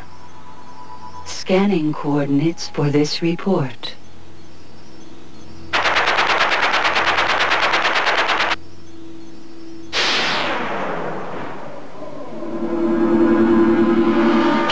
It's very interesting looking at who killed the major political figures of the 60s, and to an extent some of the ones later. JFK, 1963, Martin Luther King, 1968, Robert Kennedy, 1968. And if you look at the major assassinations, the person who attempted to kill the Pope, 1981, person who did kill John Lennon, who attempted to kill President Reagan in the early 80s, 81, they are all described in the same way. They're all described as lone nuts, implying they're acting alone, they are unhinged because nutters don't go around shooting people. Well, perhaps nutters do go around shooting people, but the implication is they are of no consequence and significance. But of those 7 people just mentioned, is it really conceivable that all of them behaved in the way that we are told that they did, for the reasons that would apparently be applicable to a lone nut? I think not. If you look at the results of these people's deaths, what happened afterwards, how JFK was attempting to pull the American military out of Vietnam. He was also going to revert the issue of American currency from the Federal Reserve Bank, which incidentally in America is a private corporation, as Barclays Bank is in this country, and National Westminster is a private bank, i.e. owned by stockholders. So the Federal Reserve Bank in America is a private bank owned by stockholders, but they issue the currency in America. President Kennedy was in 1963 trying to revert that to the US Treasury, which is a government department. And look what happened as a result of his death. Involvement in Vietnam. America goes through 10 years of terrible problems. Look at Martin Luther King, what he was achieving. We will never know what he could have achieved if he hadn't died. Robert Kennedy could well have taken the presidency, 1968. That would have meant that Nixon couldn't have got in or wouldn't have got in. Would history have been significantly changed? I think it would have been. Now, to then say there must have been forces out there trying to control this is, I think, stretching credibility just a little too far. There may well have been people at the time who wished those individuals removed, but had no real thought of what could have happened much beyond that. And what happened in the future was always going to be a random event, a random choice, random events determine the future. We can't tell what's going to happen in the next 10 years. We can think what we'd like to see in the next 10 years. These groups of people, powerful people, meeting together in secret, and deliberately in secret, because one of the people attending the Bilderberger conferences, these groups of people is the Council on Foreign Relations in Britain, the Bilderberger Group, which is basically Europe and America, the leaders of military, political, economic, and media will get together. The trilateralists just include Japan into that group as well. If you look at the meetings, prominent attendees at these meetings are owners of media groups, like Conrad Black, who is the chairman of the Hollinger Corporation, which owns the Daily Telegraph in this country, many Canadian newspapers, a Canadian company, as well as the New Statesman. You'd think that you'd see a mention in the Daily Telegraph that their chairman had been attending an important meeting with presidents, prime ministers, financiers from countries throughout Europe and Japan. No, you won't see it. You ring up the Telegraph and ask them, well, tell us about the Bilderberger Group meetings. They say, we have no record of this company. We have no record of any meetings. If what they're discussing is of such benefit, why the secrecy? But they've never answered that, so I can't either. Report. This is Earthscan. Scanning coordinates for this report.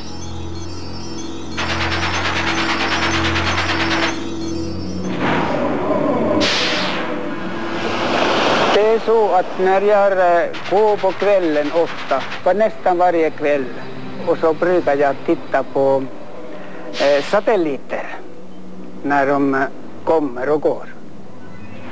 Och det var då när det kom fram en föremål som var ungefär lika stor, en 10 centimeter i diameter, såg jag den som. Och det kom fram ifrån jordens skugga, det kom fram fören först och sedan kom det fram helt. Att jag såg att det var en rund. Alltså föremålet såg när det kom ner. Det såg ut så här. Så. Jag såg alltså överdelen när det kom ner. Jag såg att det var en upphöjning mitt i. En kupol kan man säga. Det såg ut så. Alltså när den kom uppifrån. Det kom fram alltså ifrån jordens skugga. Det kom fram så här. Och det kom fram helt. Och sedan vände det neråt. Och det var rasande fart alltså. När det kom ner. Ungefär 4 till 5 kilometers höjd vände det till. Jag trodde absolut att det störtade över Göteborg. I det läget. När det kom så långt ner. Jag trodde att det var något skrot eller något. Men att det var det inte, för det ställde sig i högkant istället och flög över Göteborg då. Och jag följde hela tiden med blicken. Och den hade 4 små ringar alltså under. Det var botten, den vände emot mig alltså. Och det var en stor ring i mitten. Och sedan var det en ring upp och en ner och före och bak. Och jag skilde de här ringarna åt därför att det var ju mörkare än själva farkosten. Som jag märkte att det var inte någon ljusfenomen utan det hade byggts någonstans. Det var så vackert och det var så regelbundet alltså.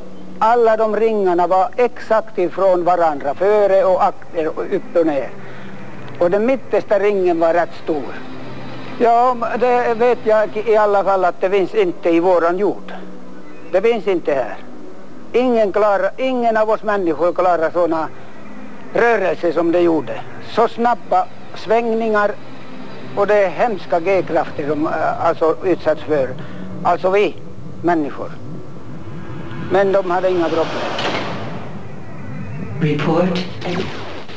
It's a premiere showing now on Discovery Channel, and the arguments are certainly persuasive in Chariots of the Gods. The great mystery of the human condition is, why are we here? Who are we? What are we?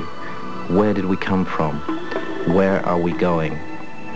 I think we're a species with amnesia. We have absolutely no idea what we are. The human present is just a blink of an eye in the story of mankind. There's a vast eons of thousands and hundreds and thousands and millions of years of evolution behind us, and all the links are missing. We find ourselves marooned in the present with almost no knowledge whatsoever about our past. It's an arrogance of scholars that we know ourselves on the basis of 5,000 years of history.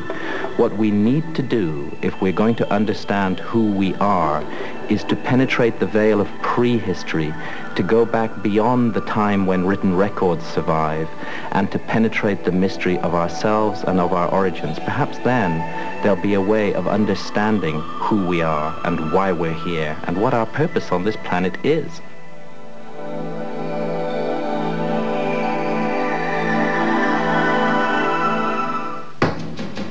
A controversial theory has thrown a different light on our very existence and origins. Was Earth visited thousands of years ago by another life form who imparted wisdom and technology to our ancestors? This theory contradicts orthodox opinion and claims that we have been visited by beings from another world. 30 years ago, Erich von Däniken challenged science with his controversial book and ideas, and he is still challenging the world with clues that he contends point to an ancient close encounter. From Egypt to Turkey, from South America to Antarctica, von Däniken has traveled the world in search of evidence and artifacts that he believes prove his theory that we are not alone. Life may have been found on Mars, but in exploring our own planet, will von Däniken find signs that someone found us before we could find them?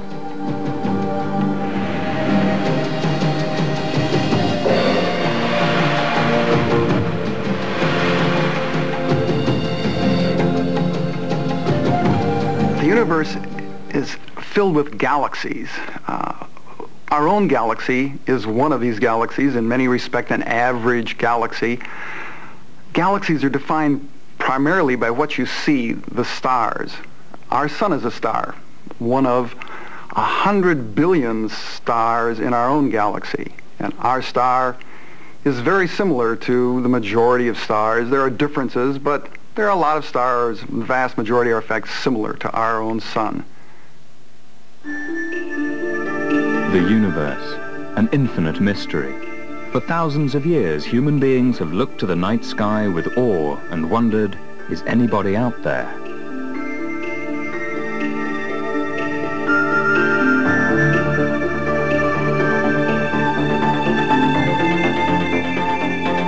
At the end of the 20th century, we have finally discovered clues that there may be life on another planet, Mars. If you look at the space program in its entirety, and you think about what the real legacy of our society or culture or civilization for the last 20 years, it has to be the space program. Here's the first time that we understand where we live in the solar system. The razor-sharp eyes of the Hubble telescope pierced the darkness of deep space looking for more clues that we are not alone. New stars have been found, stars where liquid water is present, water that could support some kind of life. What percentage of those stars then have planets around them? What percentage of those stars that have planets around them have planets in the right distance from that star where liquid water could be stable? What percentage of those actually have liquid water on them?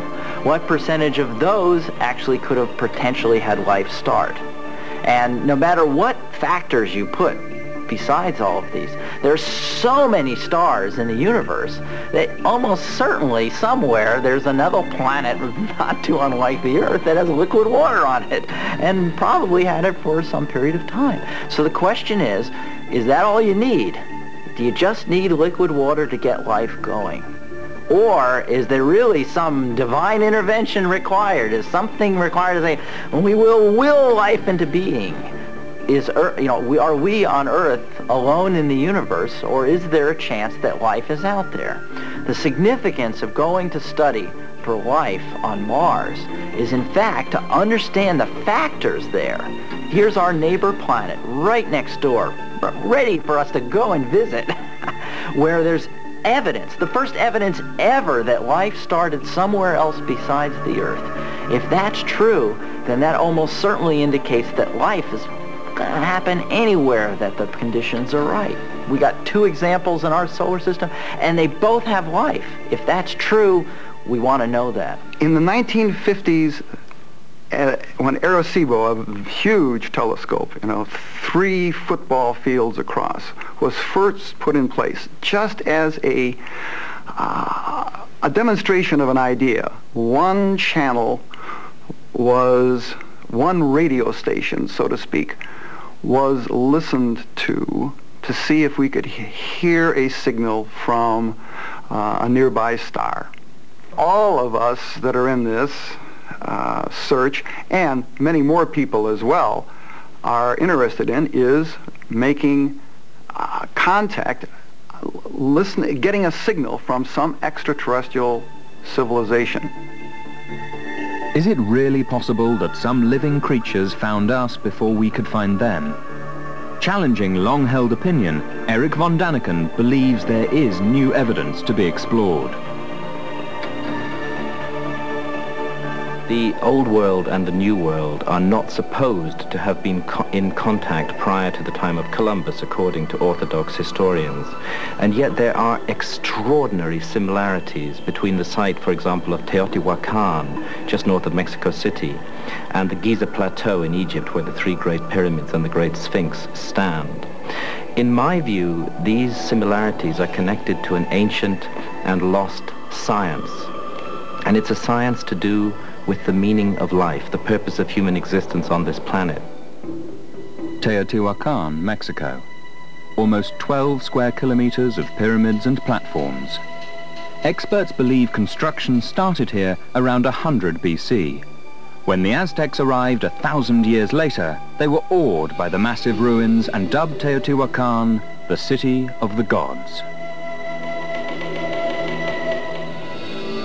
The people who constructed this vast city possessed a sophisticated knowledge of mathematics, astronomy, and engineering.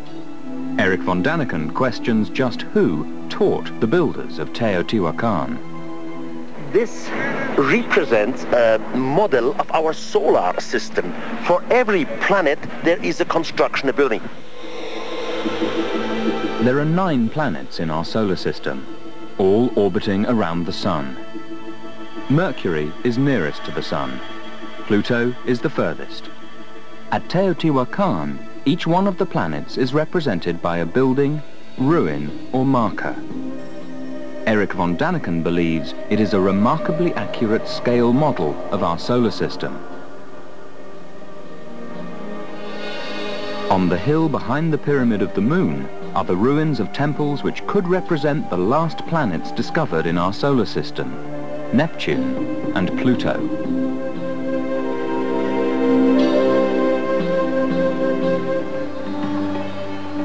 Halfway around the world is Egypt, one of the oldest civilizations on the planet. Rising from the mists are perhaps the most famous monuments on Earth, and among the least understood. Dominating the Giza Plateau is the Great Pyramid. Who built this incredible edifice? Historical documents credit the mighty pharaoh Khufu, also known as Cheops, and his army of 100,000 workers. But von Daniken believes an important new discovery may support his own theory of the pyramid's construction. He believes the real builder was Enoch, of the Ethiopian apocalyptic writings.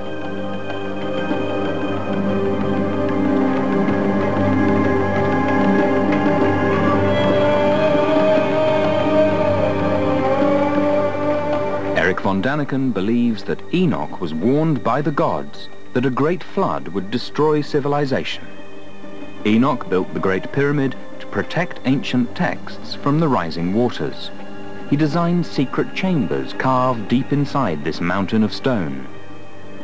Were the gods who foretold the coming of a flood really extraterrestrials? Von Daniken believes the answer may still be hidden inside the pyramid.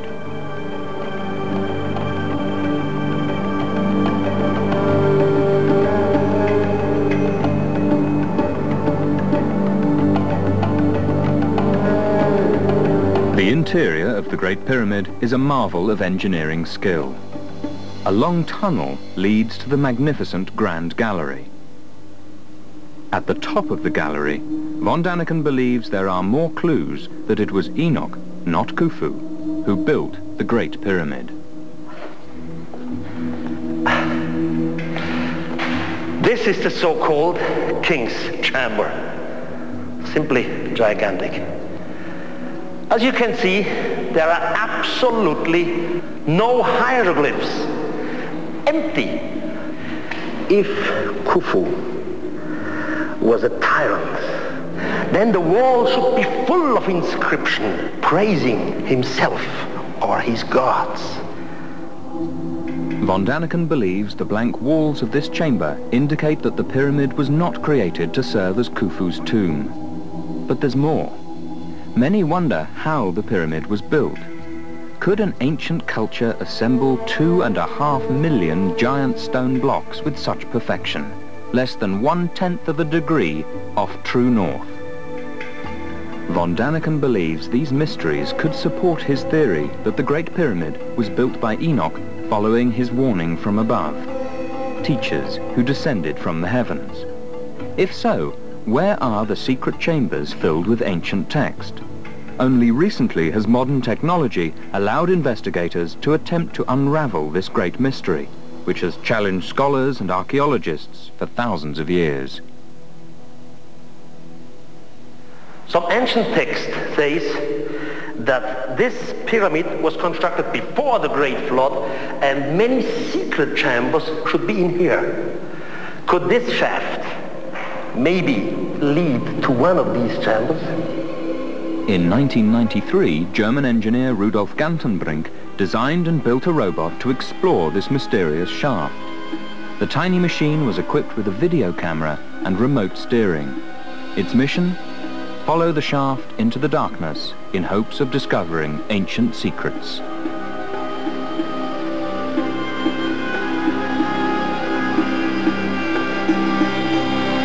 I had no clear idea what I should find at the end of the shaft. I expected anything, but not especially this. The robot had climbed over 50 meters into what was thought to be merely a symbolic shaft. But when the journey ended at a stone door with 2 corroding copper fittings, Eric von Daniken believes the legend of Enoch may be one step closer to becoming fact.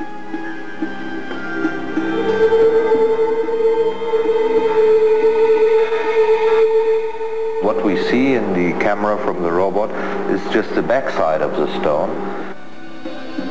Gantenbrink believes the stone might have been lowered into place by means of a rope. The copper fittings would have prevented its removal. Could this door lead to the secret chambers Enoch was told to build?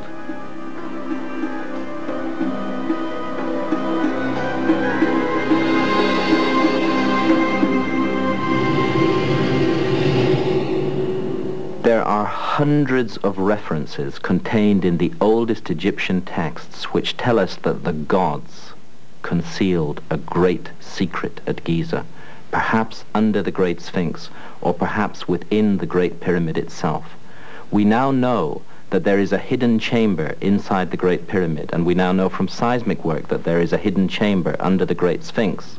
And astonishingly, legitimate scientific work to open these chambers has been delayed for years by a combination of forces, bringing and resting on the worst aspects of human character. We need to know what lies in those chambers, because the ancient Egyptian texts tell us that it will be a matter of enormous importance that could contain a startling revelation about the origins of human civilization. Eric von Daniken suggests that, as at Teotihuacan, this could be another tantalizing clue to support his idea that extraterrestrials may have visited Earth.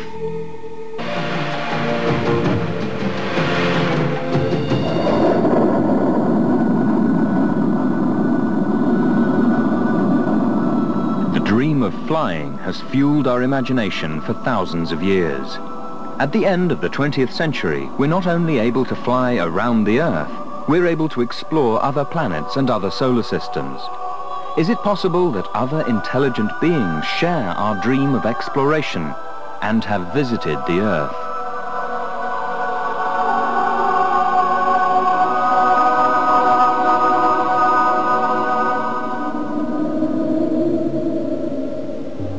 These illustrations were drawn from descriptions in a Hindu text of ancient India, dated to the 4th century BC. They describe what some scholars believe are giant vimanas, or flying machines. In Yugoslavia, images like these were found on a medieval fresco dated to around the 15th century. Are these the products of an artist's imagination, or are these recordings of actual beings in flight? The oldest scriptures of mankind, the ancient Egyptian pyramid texts, the Vedic texts of India, and many other ancient texts from all around the world make intriguing references to what sounds like flight, technological flight, not visionary, imaginary journeys in the sky, but journeys in machines. And I don't think it's wise of us to ignore this huge collection of references to flight coming down to us in the oldest texts of mankind. Is it possible that what we're looking at here is a memory of a forgotten episode in human history? Is it possible that ours is not the first civilization to make the slow climb to technological development and to the creation of flying machines? I believe there have been earlier civilizations, at least one great civilization that was destroyed in an enormous cataclysm, the cataclysm that brought the last ice age to an end. And it's highly possible that that civilization had reached a high level of technology. All these texts suggest that it had reached the technological ability to fly. The search for clues about flying machines of the ancient world takes us to southern Mexico. The ancient city of Palenque is one of the most magnificent of the Mayan culture, which flourished all across Central America for almost 600 years. This is the burial pyramid of Pakal, ruler of the Mayan world around 600 AD. Here, Eric von Daniken has found what he believes are signs that the Mayans may also have encountered visitors from the sky. Pakal's ornate sarcophagus is rendered in exquisite detail. The lid is a beautifully carved image of the dead king. Eric von Daniken believes this relief might show Pakal in some kind of spaceship. He sees that Pakal is seated in the reclined position like an astronaut in a space capsule. His hands seem to be gripping the controls, almost like a pilot.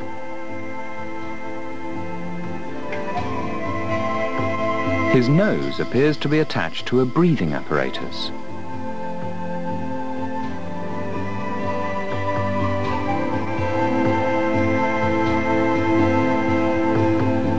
The design behind the seat could be a representation of flames, as if from some kind of rocket.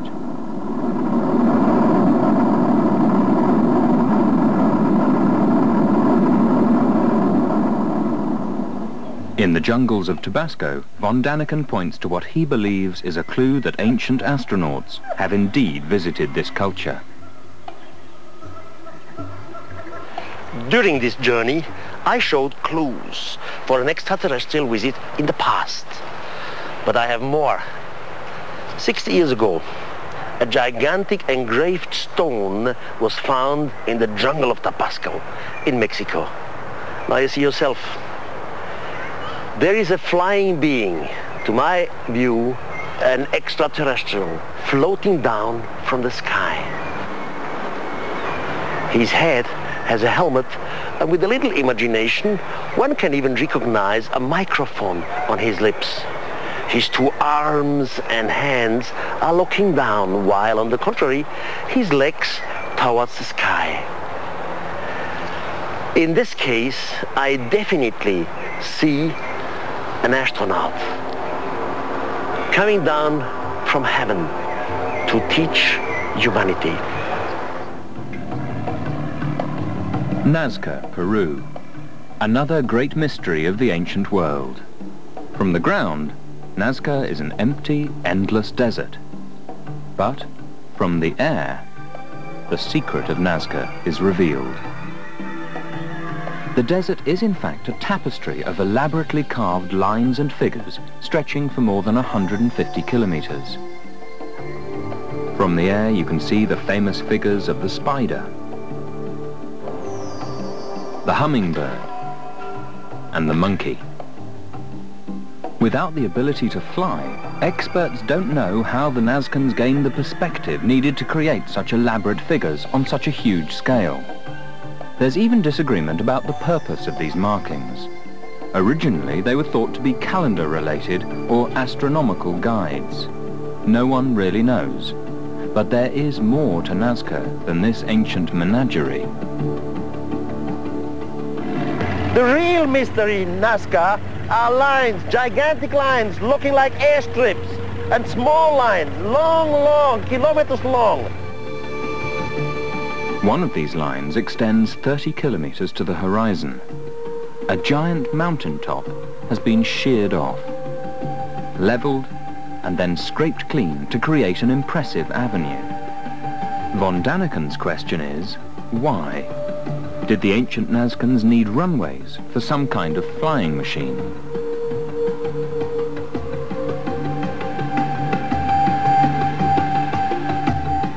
This is an amazing mystery.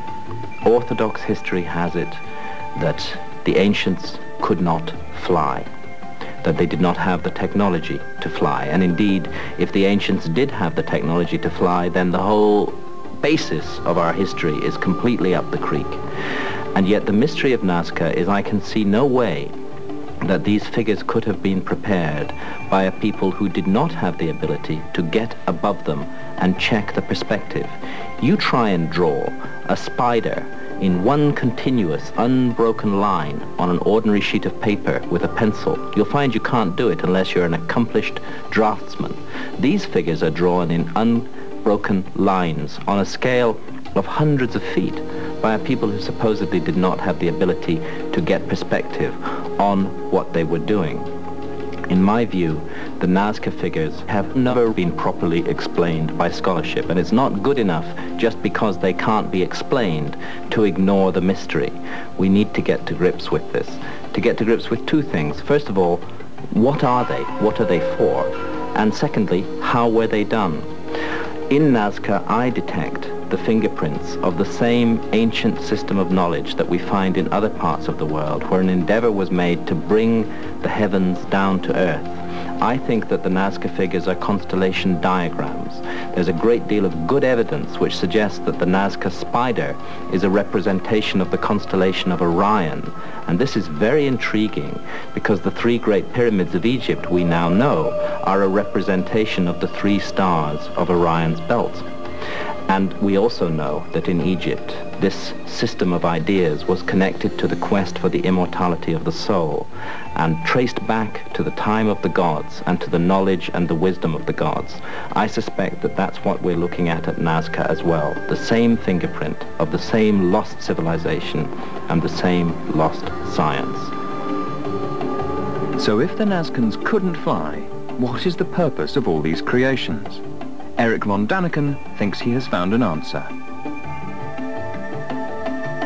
His theory is that spaceships landed, leaving marks on the desert floor when they returned into the sky.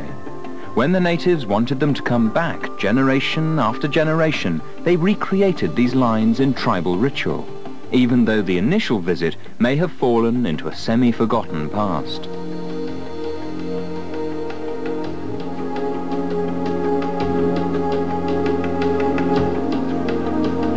there is one more clue that the ancient Nazcans may have had a close encounter with extraterrestrials.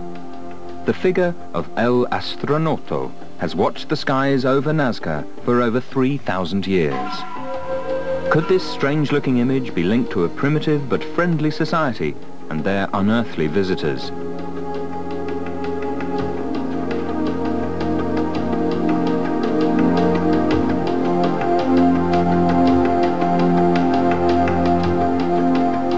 To von Daniken, only if extraterrestrials return to Nazca will the mystery of these lines and figures finally be solved. If some kind of flying machine or Vimana did visit the Earth in ancient times, one can imagine the terror some people may have felt in their presence.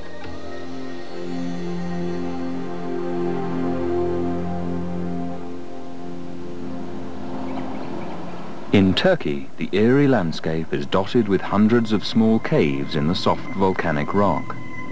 But the real mystery of this region can't be seen above ground. Perhaps 2,500 years ago, elaborate cities were carved deep under the earth. Were these intricate maze-like settlements a primitive air raid shelter to protect the citizens from airborne enemies? There are caves and chambers all over.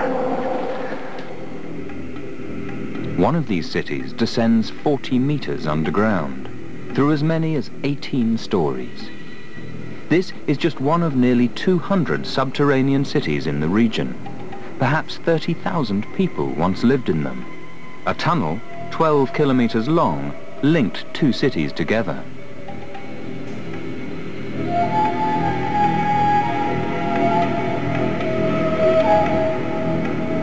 Experts say the underground cities have been used for many different purposes over the last 2,500 years. Eric von Daniken wonders why generation after generation sought refuge beneath the earth. If fleeing an invading army or religious persecution, frightened citizens could have hid in the mountains above ground. Why did people burrow a labyrinth of subterranean chambers underground? What was the true purpose of these cities? These people were hiding out, afraid of some enemy. But all this doesn't make sense. Any enemy could simply come in here, or they were sitting in a trap.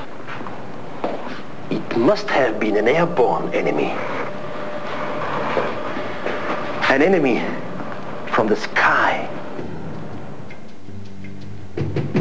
From Stonehenge in England to hundreds of other sites throughout Europe, Asia and the Americas, there are ancient structures made from giant stones, called megaliths. At least 7,000 years ago, our ancestors created thousands and thousands of stones, and they arranged them in lines, straight lines for miles and miles.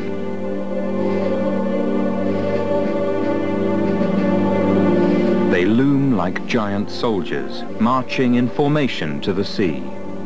These are the megaliths of Karnak in Brittany.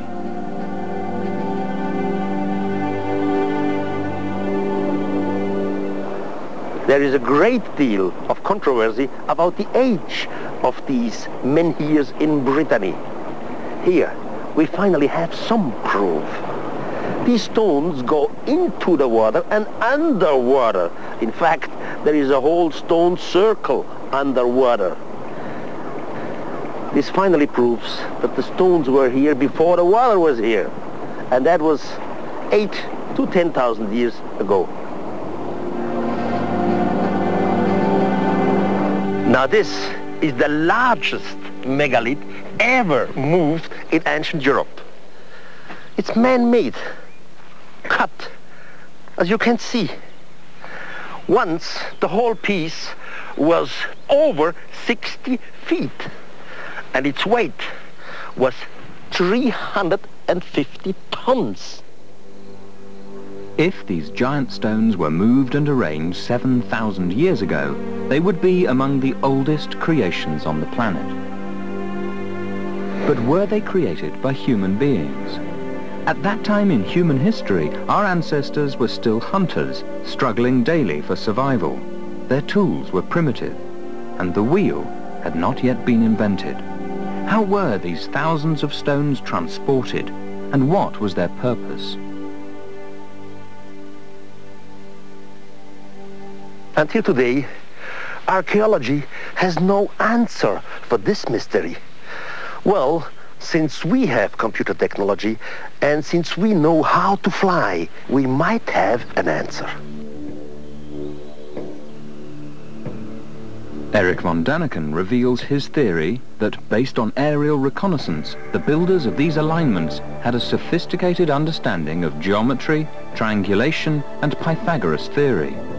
But these stones were arranged 4,000 years or more before the Greeks supposedly invented geometry. Eric von Daniken wonders who taught the megalithic builders such knowledge. He believes that extraterrestrials came to Earth and encoded a message in the stones of Karnak. What is this message? We just don't know.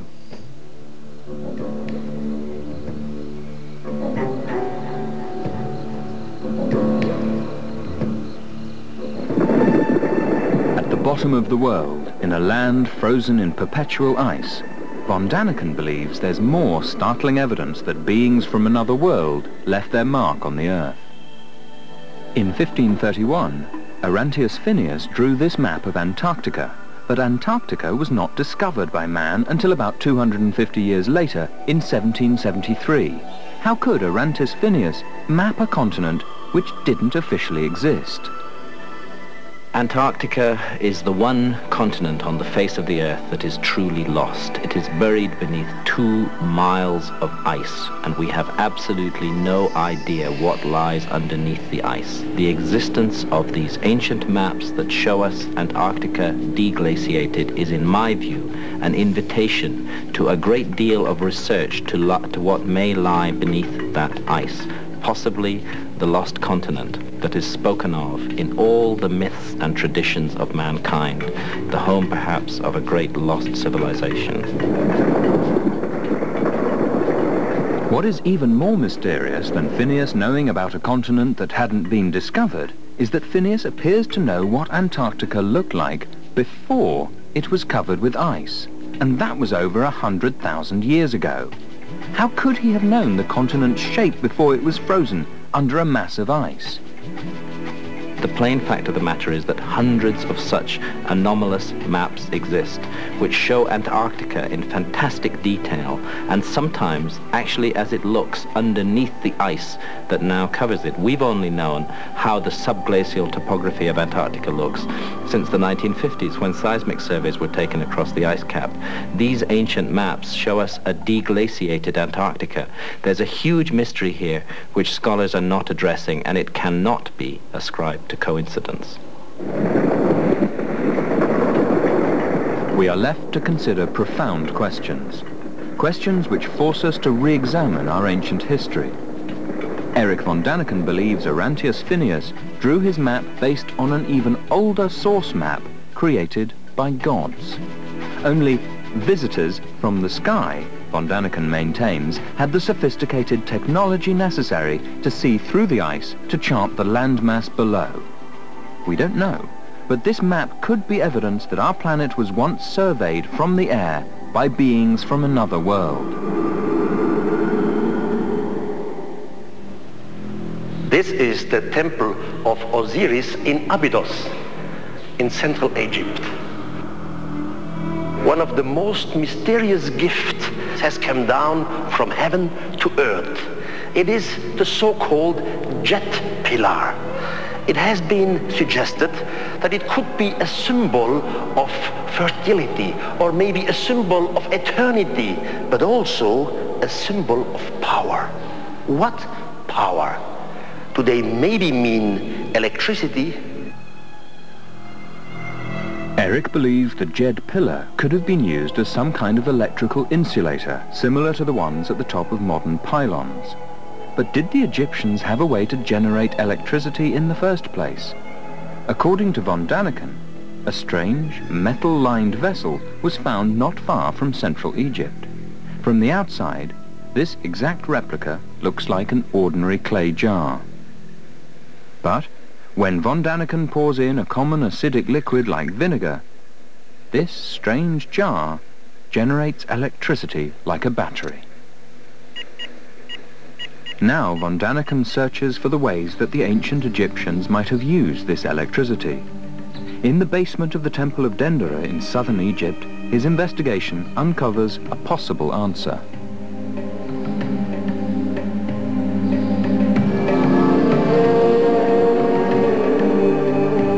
In this basement, there were different crypts, and in one of these crypts, we have fantastic reliefs on the wall. Von Daniken thinks something can be seen that may look like a cord which leads to a socket. Attached to the socket might be some kind of filament, and on the outside is a transparent bubble. Could this be an image of an ancient Egyptian light bulb? Von Daniken and his colleagues decided to test this hypothesis in the laboratory. We made a model of this electric bulb exactly in the same measurement. Would it work? Would it function?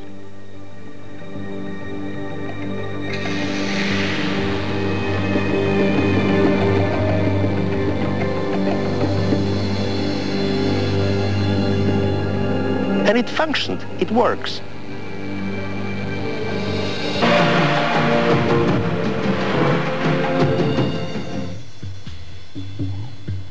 This is Chichen Itza in the Yucatan Peninsula of Mexico. Dating back 1,000 years, Chichen Itza was an important civic center to the Mayan culture that flourished in the tropical lowlands of Mexico. The Maya were fascinated by astronomy. Their observatory still stands as a testimony to their yearning for knowledge. But did the Maya have help from someone or something who understood astronomy far better than they did? To examine this question, explore the centerpiece of Chichen Itza, a one-of-a-kind building that tells the story of its own creation like no other structure in the world. According to von Daniken, the legend goes that after the god Kukulkan descended to Earth, he taught the Maya astronomy and mathematics. The Mayan calendar incorporated the movements of the sun and moon, and is as accurate as our own calendar today. Again, how is it possible that the ancient Mayans possessed this knowledge at a time when Western man thought the Earth was flat? The Castillo is located in a particular way, with each of its four corners facing the cardinal directions. When the sun rises during the spring equinox, the light strikes the steps at an angle. The spectacle this phenomenon creates draws thousands of people every year. On September the 21st, the autumn equinox, the shadow serpent rises again into the sky.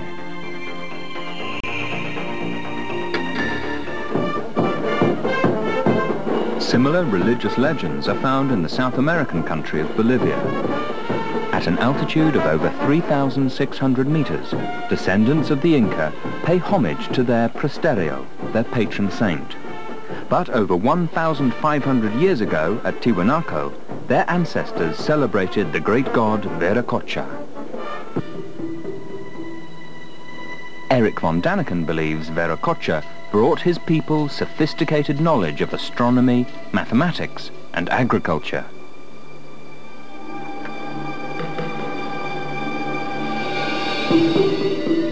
Tiwanaku is one of these mysterious sites that we find scattered all around the world that we really know absolutely nothing about at all, because there are no inscriptions that enable us to date the site or that speak of the construction of the site.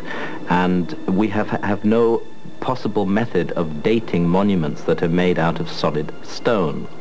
Therefore, when we come to these sites, we must use other sciences to try and understand them. Now, the orthodox scientific historical view on the age of Tiwanaku was established by a scholar called Professor Max Ewell.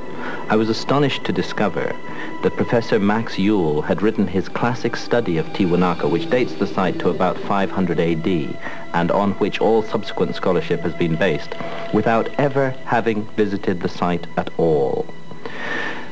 Another science needs to be brought to bear to understand this site, and perhaps the most important science of all is astronomy, because so many of these ancient sites around the world are aligned to the heavens, connected to the motions of the stars and to the rising points of the sun.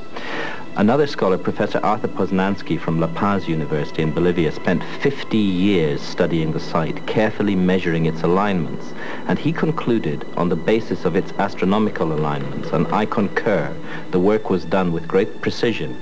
He concluded that Tiwanaku is at least 12, if not 13,000 years old. But von Daniken believes the real answer may lie in the ruins of Pumapunku. I have reasons to believe that Pumapunku once was an Earth base of extraterrestrials. In Pumapunku, we have strange technology from another world. Stone building blocks are intricately cut with laser precision. They could have fit together like pieces of a puzzle. A sophisticated architectural achievement for primitive culture. But von Daniken suggests that there is more evidence that the builders of these two cities had some kind of help. One of the blocks has been etched with a perfect groove. Today, we would use a diamond-tipped saw to achieve this kind of accuracy, a technology only developed this century. Here lies yet another mystery few can explain. Whoever built Tiwanaku came up with a very ingenious method for holding together the huge stones which they used to build the site. They carved a groove in the edge, and into this groove they would pour a molten alloy, which later hardened into a staple. Von Daniken's idea is that extraterrestrials brought these sophisticated technologies down to the people of the region. The natives were awed by these strange visitors and worshipped them. Experts say Pumapunku was an ancient temple, but was it a place to worship gods of mythology or true living beings?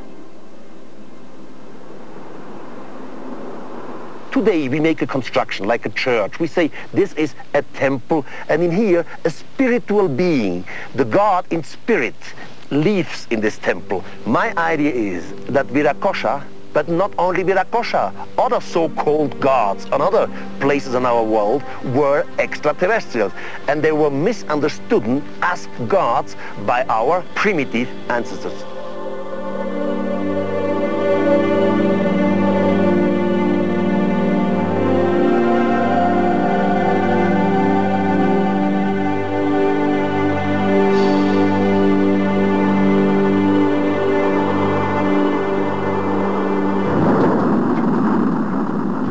Launched in the 1970s, the Pioneer satellite first explored Jupiter. After the meeting with the largest planet in our solar system, Pioneer continued its journey into deep space.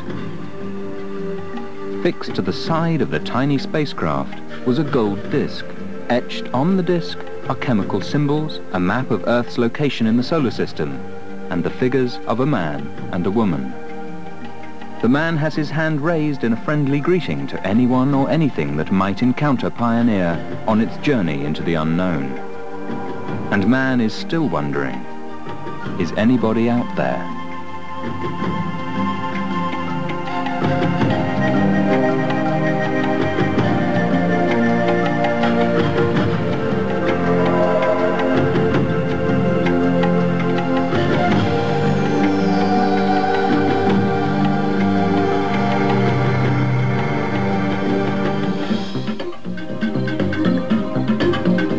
I personally don't think that the answers to these mysteries are alien visitations, alien astronauts, although it's a theory that deserves consideration. My own view is that we have lost a whole episode in the story of mankind, that we've lost a great civilization way back behind the veil of prehistory, and that if we can recover our memory of that lost civilization and learn the truth about it, and learn how it was destroyed, and learn what it knew and understand its knowledge, then we may better understand ourselves and where we're going.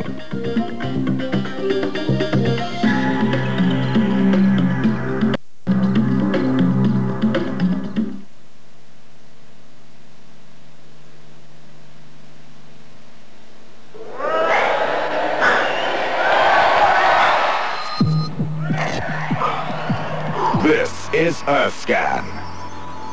Scanning coordinates for this report.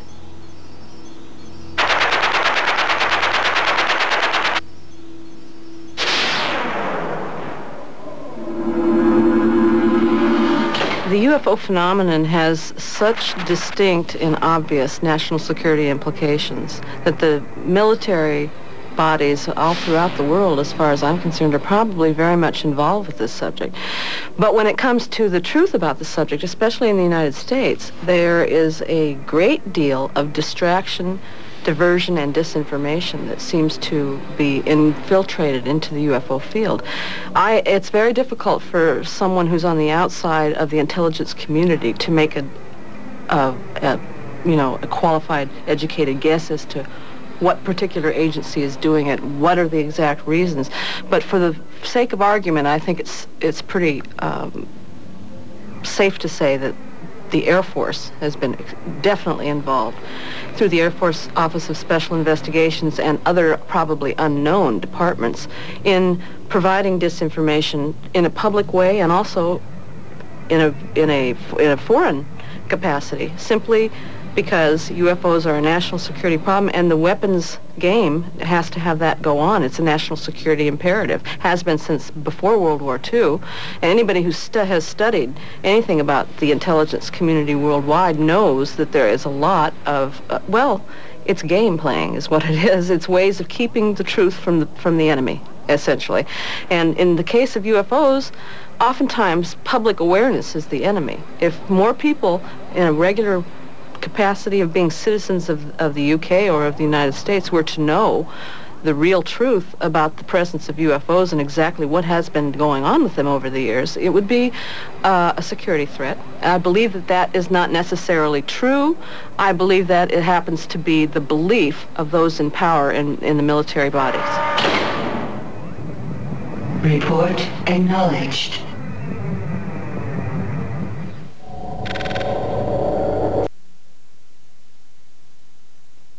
Coordinates for this report.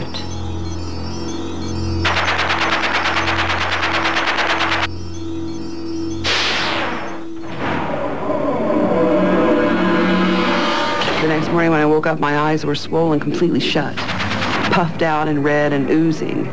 So my mother took me to the emergency room, and they sent me directly to an ophthalmologist who grilled. He swore up and down that I'd done. He said, "Have you done a little bit of welding lately?" You know, I thought I'd been welding without a mask. I'm not a welder, sorry. Then he wanted to know if I'd been anywhere in the world where there was an eclipse, and I'd looked at it. No, I don't think so. My eyes were burnt. I started losing hair. I got wavy lines on my fingernails and toenails. They turned paper thin and peeled off. I developed rashes. I developed life-threatening allergies. 2 days later, we all ended up in the backyard and found this mark. It was about 8 foot in diameter. It had a 49-foot swath pathway coming off the side that ended in a perfect arc, and that was 2 feet wide. All of the grass and within the mark area was browned and laid down, not crushed, but just folded over. The soil underneath was hard as a rock for a good 12 to 14 feet. From that moment on, I slept in the days, and at night I sat up waiting. I'd sit by my kid's bed, waiting. And I didn't know what for. But I knew whatever it wasn't going to get my babies. I thought I was going insane. And then later I hoped I was going insane. I was hoping that they could give me a pill to make this all go away. All the tests that were run, they found that I was, a normal person. But I had post-traumatic stress disorder, and they told me you can't have post-traumatic stress disorder without having had a cause for it. The symptoms are so unique to that particular disorder that it's pretty easy to see. And there wasn't anything in my life that would warrant such a dramatic reaction by me. I was hoping they would, say, you have a brain tumor and we're going to take it out and you're going to be fine. Like that movie Phenomenon, and the guy has all that wild stuff happen. It turns out to be a brain tumor. Or you have a brain chemistry imbalance, here's a pill, and take this and everything will be fine. But no, they could tell me everything that it wasn't, but they could not tell me what it was. I had a EEG test where they put the wires on your head, see if you're epileptic. I had 6 hours of psychological testing. I had an hour of verbal psychological testing. I had lie detector voice stress tests. I was interviewed by a gynecologist. I was interviewed by physicians at Columbia University, New York. They came out and they did testing on the soil. And only thing they could tell me was something really, I was an ordinary person with no brain tumors, no prone to no psychological problems other than post-traumatic stress disorder. I was an ordinary person who had endured an extraordinarily traumatic event. My response to the critics and the skeptics is, well, I don't blame you. You're entitled to your own opinion. And by golly, if I hadn't seen some of the things that I'd seen, I'd probably feel the same way you do. Report acknowledged.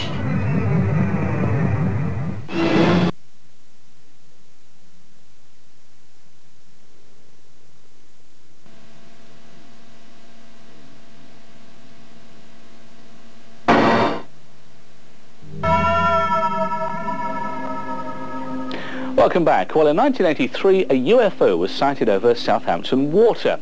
Steve Gerrard has an interesting theory as to why it visited this particular area.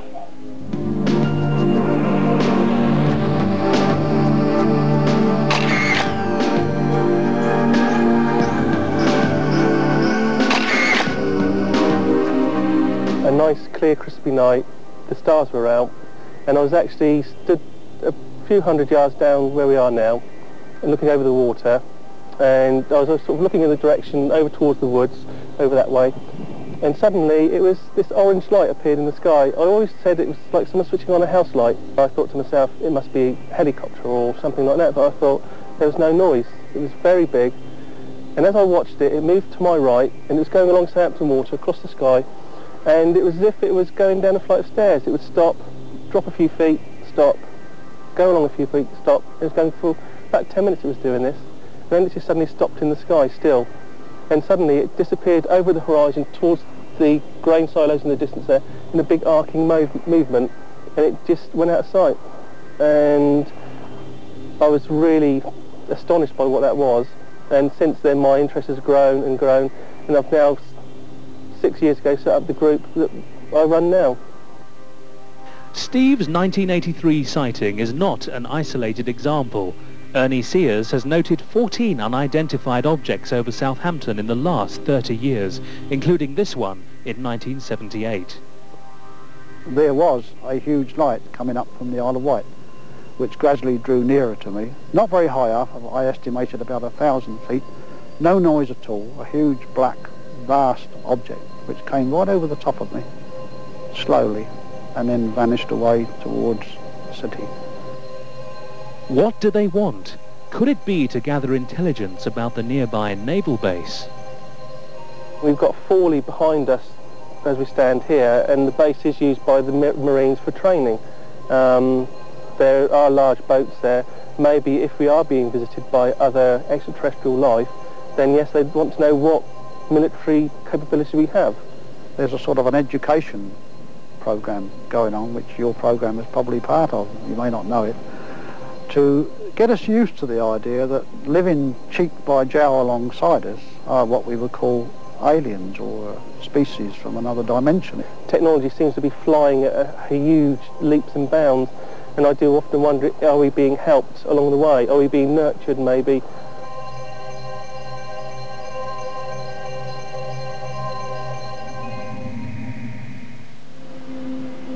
From UFOs, we turn our attention to the spirit world now and the Pantels in Tunbridge Wells. It'll be familiar to regular viewers of the programme as we visited the area before. We return now to hear of yet more ghostly happenings as we open the file entitled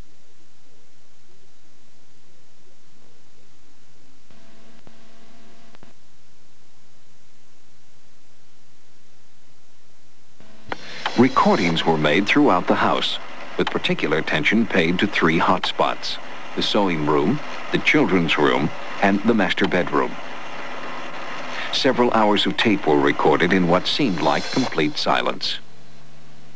The recordings were played back in a sound studio, and tape after tape revealed nothing.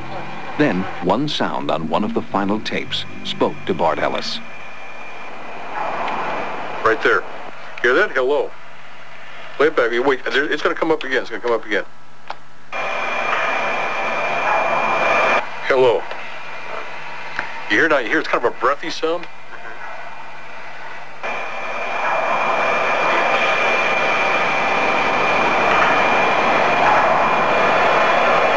Definitely. That's absolutely a paranormal voice, and that's as far as I'm concerned, that's absolute evidence of life after death.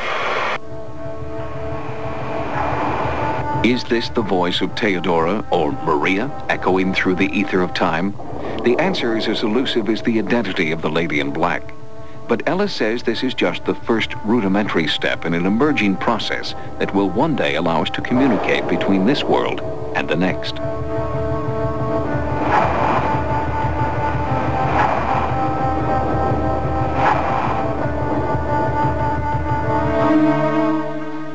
The recording of EVP, so-called electronic voice phenomenon, at the Olivos Adobe was an extremely rare event. For more than 5 years, Sightings has participated in recording experiments at many haunted sites, and in only 3 cases has any kind of anomalous noise been picked up. Those sites are the Olivos Adobe, the New Jersey home of Tony Adams, and the site of the Heartland ghost haunting. Recently, the U.S. Geological Survey began predicting the probable locations and magnitudes of earthquakes in Northern California. Well, so far, their accuracy rate hasn't been very good.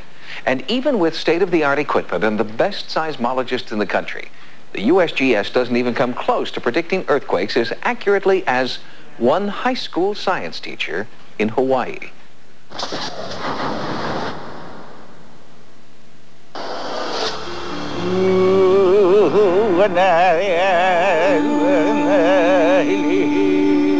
Will the heavens weep and the earth will grow?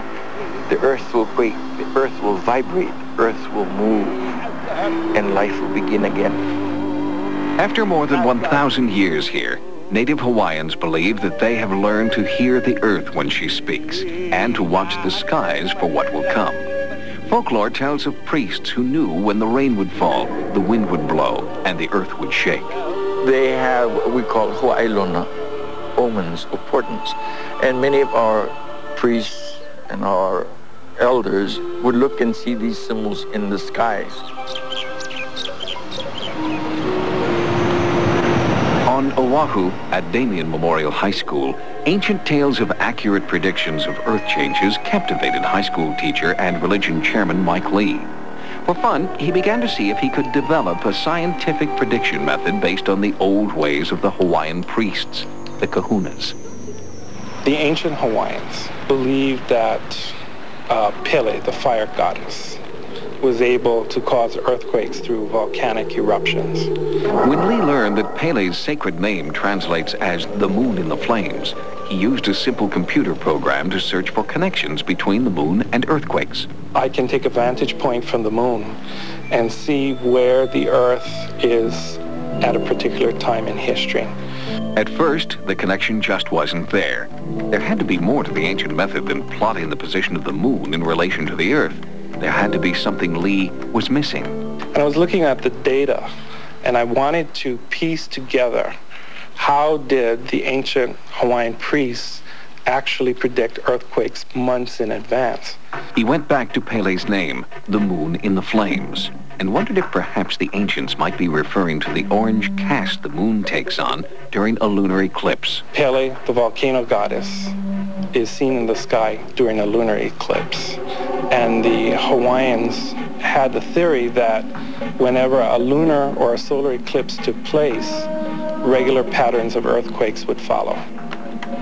Lee studied what was happening in the sky during famous volcanic eruptions and earthquakes of the past, and was startled to discover a definite pattern between earth changes and both lunar and solar eclipses. On February 26, 1979, we have a solar eclipse taking place over the Pacific Northwest. 15 months later, we have the eruption in May of Mount St. Helens in 1980. And what we see here is the shadow moving from the Pacific Ocean right over Mexico City. 16 months later, we have almost an 8-point earthquake in Mexico City. Using a theory based on a 1,000-year-old method and his own modern formula, Lee began to see if he could predict future earthquakes the way he had charted historic ones. Class, I'm going to show you something pretty exciting. One day he came up and he says that he's finally got it, and he written down dates on the board. I'm going to predict an earthquake May 5th, which is a Friday, 1995. In 1995, in front of a small group of amused students, Lee predicted that there would be a quake near Hilo in 2 weeks. I pretty much felt like that it was, you know, a try at, or a reach at something that was unreachable. But the snickering stopped when an earthquake hit the Big Island within 1 week of Lee's prediction. My reaction to it was, I believed something that should not be believed. Since then, Lee has continued to predict the times, locations, and magnitudes of earthquakes worldwide, and he has an unnerving accuracy rate. And no one is more astonished than Lee that the ancient folk tales of his childhood seem to have scientific validity. The question is, so what's new? What else is new? John Keola Lake is a teacher and historian whose chants celebrate the rich cultural gifts of his ancestors. Lake believes that Mike Lee is merely reinventing what the ancient kahunas knew all along. They had quite a knowledge on knowing when catastrophes were coming about, when the next earthquake would come. Despite the accuracy of Lee's earthquake predictions, mainstream science has not embraced his metaphysically inspired theory. How can spirituality exist on the same plane as scientific evidence? I think that computers are the modern gods for us today. We rely on them. In the past, the ancient people relied on their belief system and their gods. So convinced is he that his method works, Mike Lee recently wrote to President Fujimori of Peru, warning him of a potentially life-threatening quake in that country. I think if we're going to make any progress in predicting earthquakes here on Earth, that we're going to really have to take a serious look at this. Lee is frustrated by the fact that more experienced scientists with more powerful computers have largely ignored his earthquake prediction method. But for the people of Hawaii, deeply rooted in the earth and her mysteries, Lee's predictions are ancient history. According to the USGS, there was a moderate earthquake in Peru during the time Michael Lee said that there would be one. Lee predicted a 7.2. The actual magnitude was 5.3. If you're wondering whether it's time to pack up the china and crystal, you can get Michael Lee's upcoming predictions on the World Wide Web at www.damien.edu/lee.html. Sightings continues after the break. The long arm of the law reaches into space. Time to rock and roll. In pursuit of justice. Adrenaline-charged acceleration. In the year 2040, speed is still an advantage. Zero function eject. Space Precinct, tonight, 10, Sci-Fi Channel.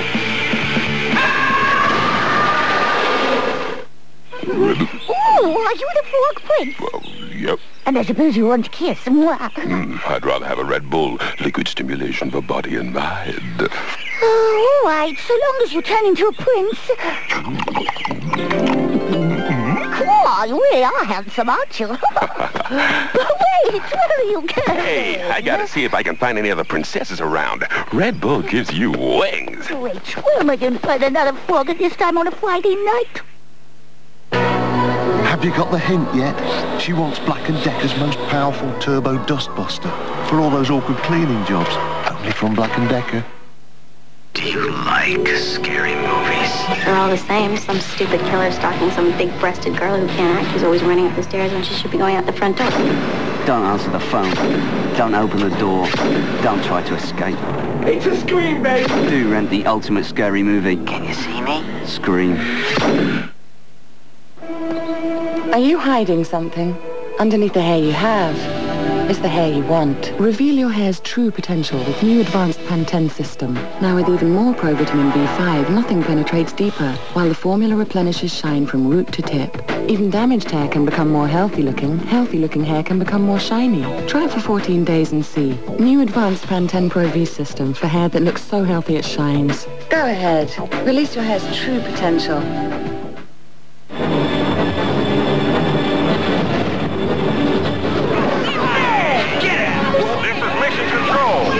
Situation in progress. Please respond. It's not my turn. No, c'est moi. Hey, that was crew. This is not an exercise. This is a proximity alert. What's going on up there? Crew, this is mission control. Crew, can you hear me? Crew!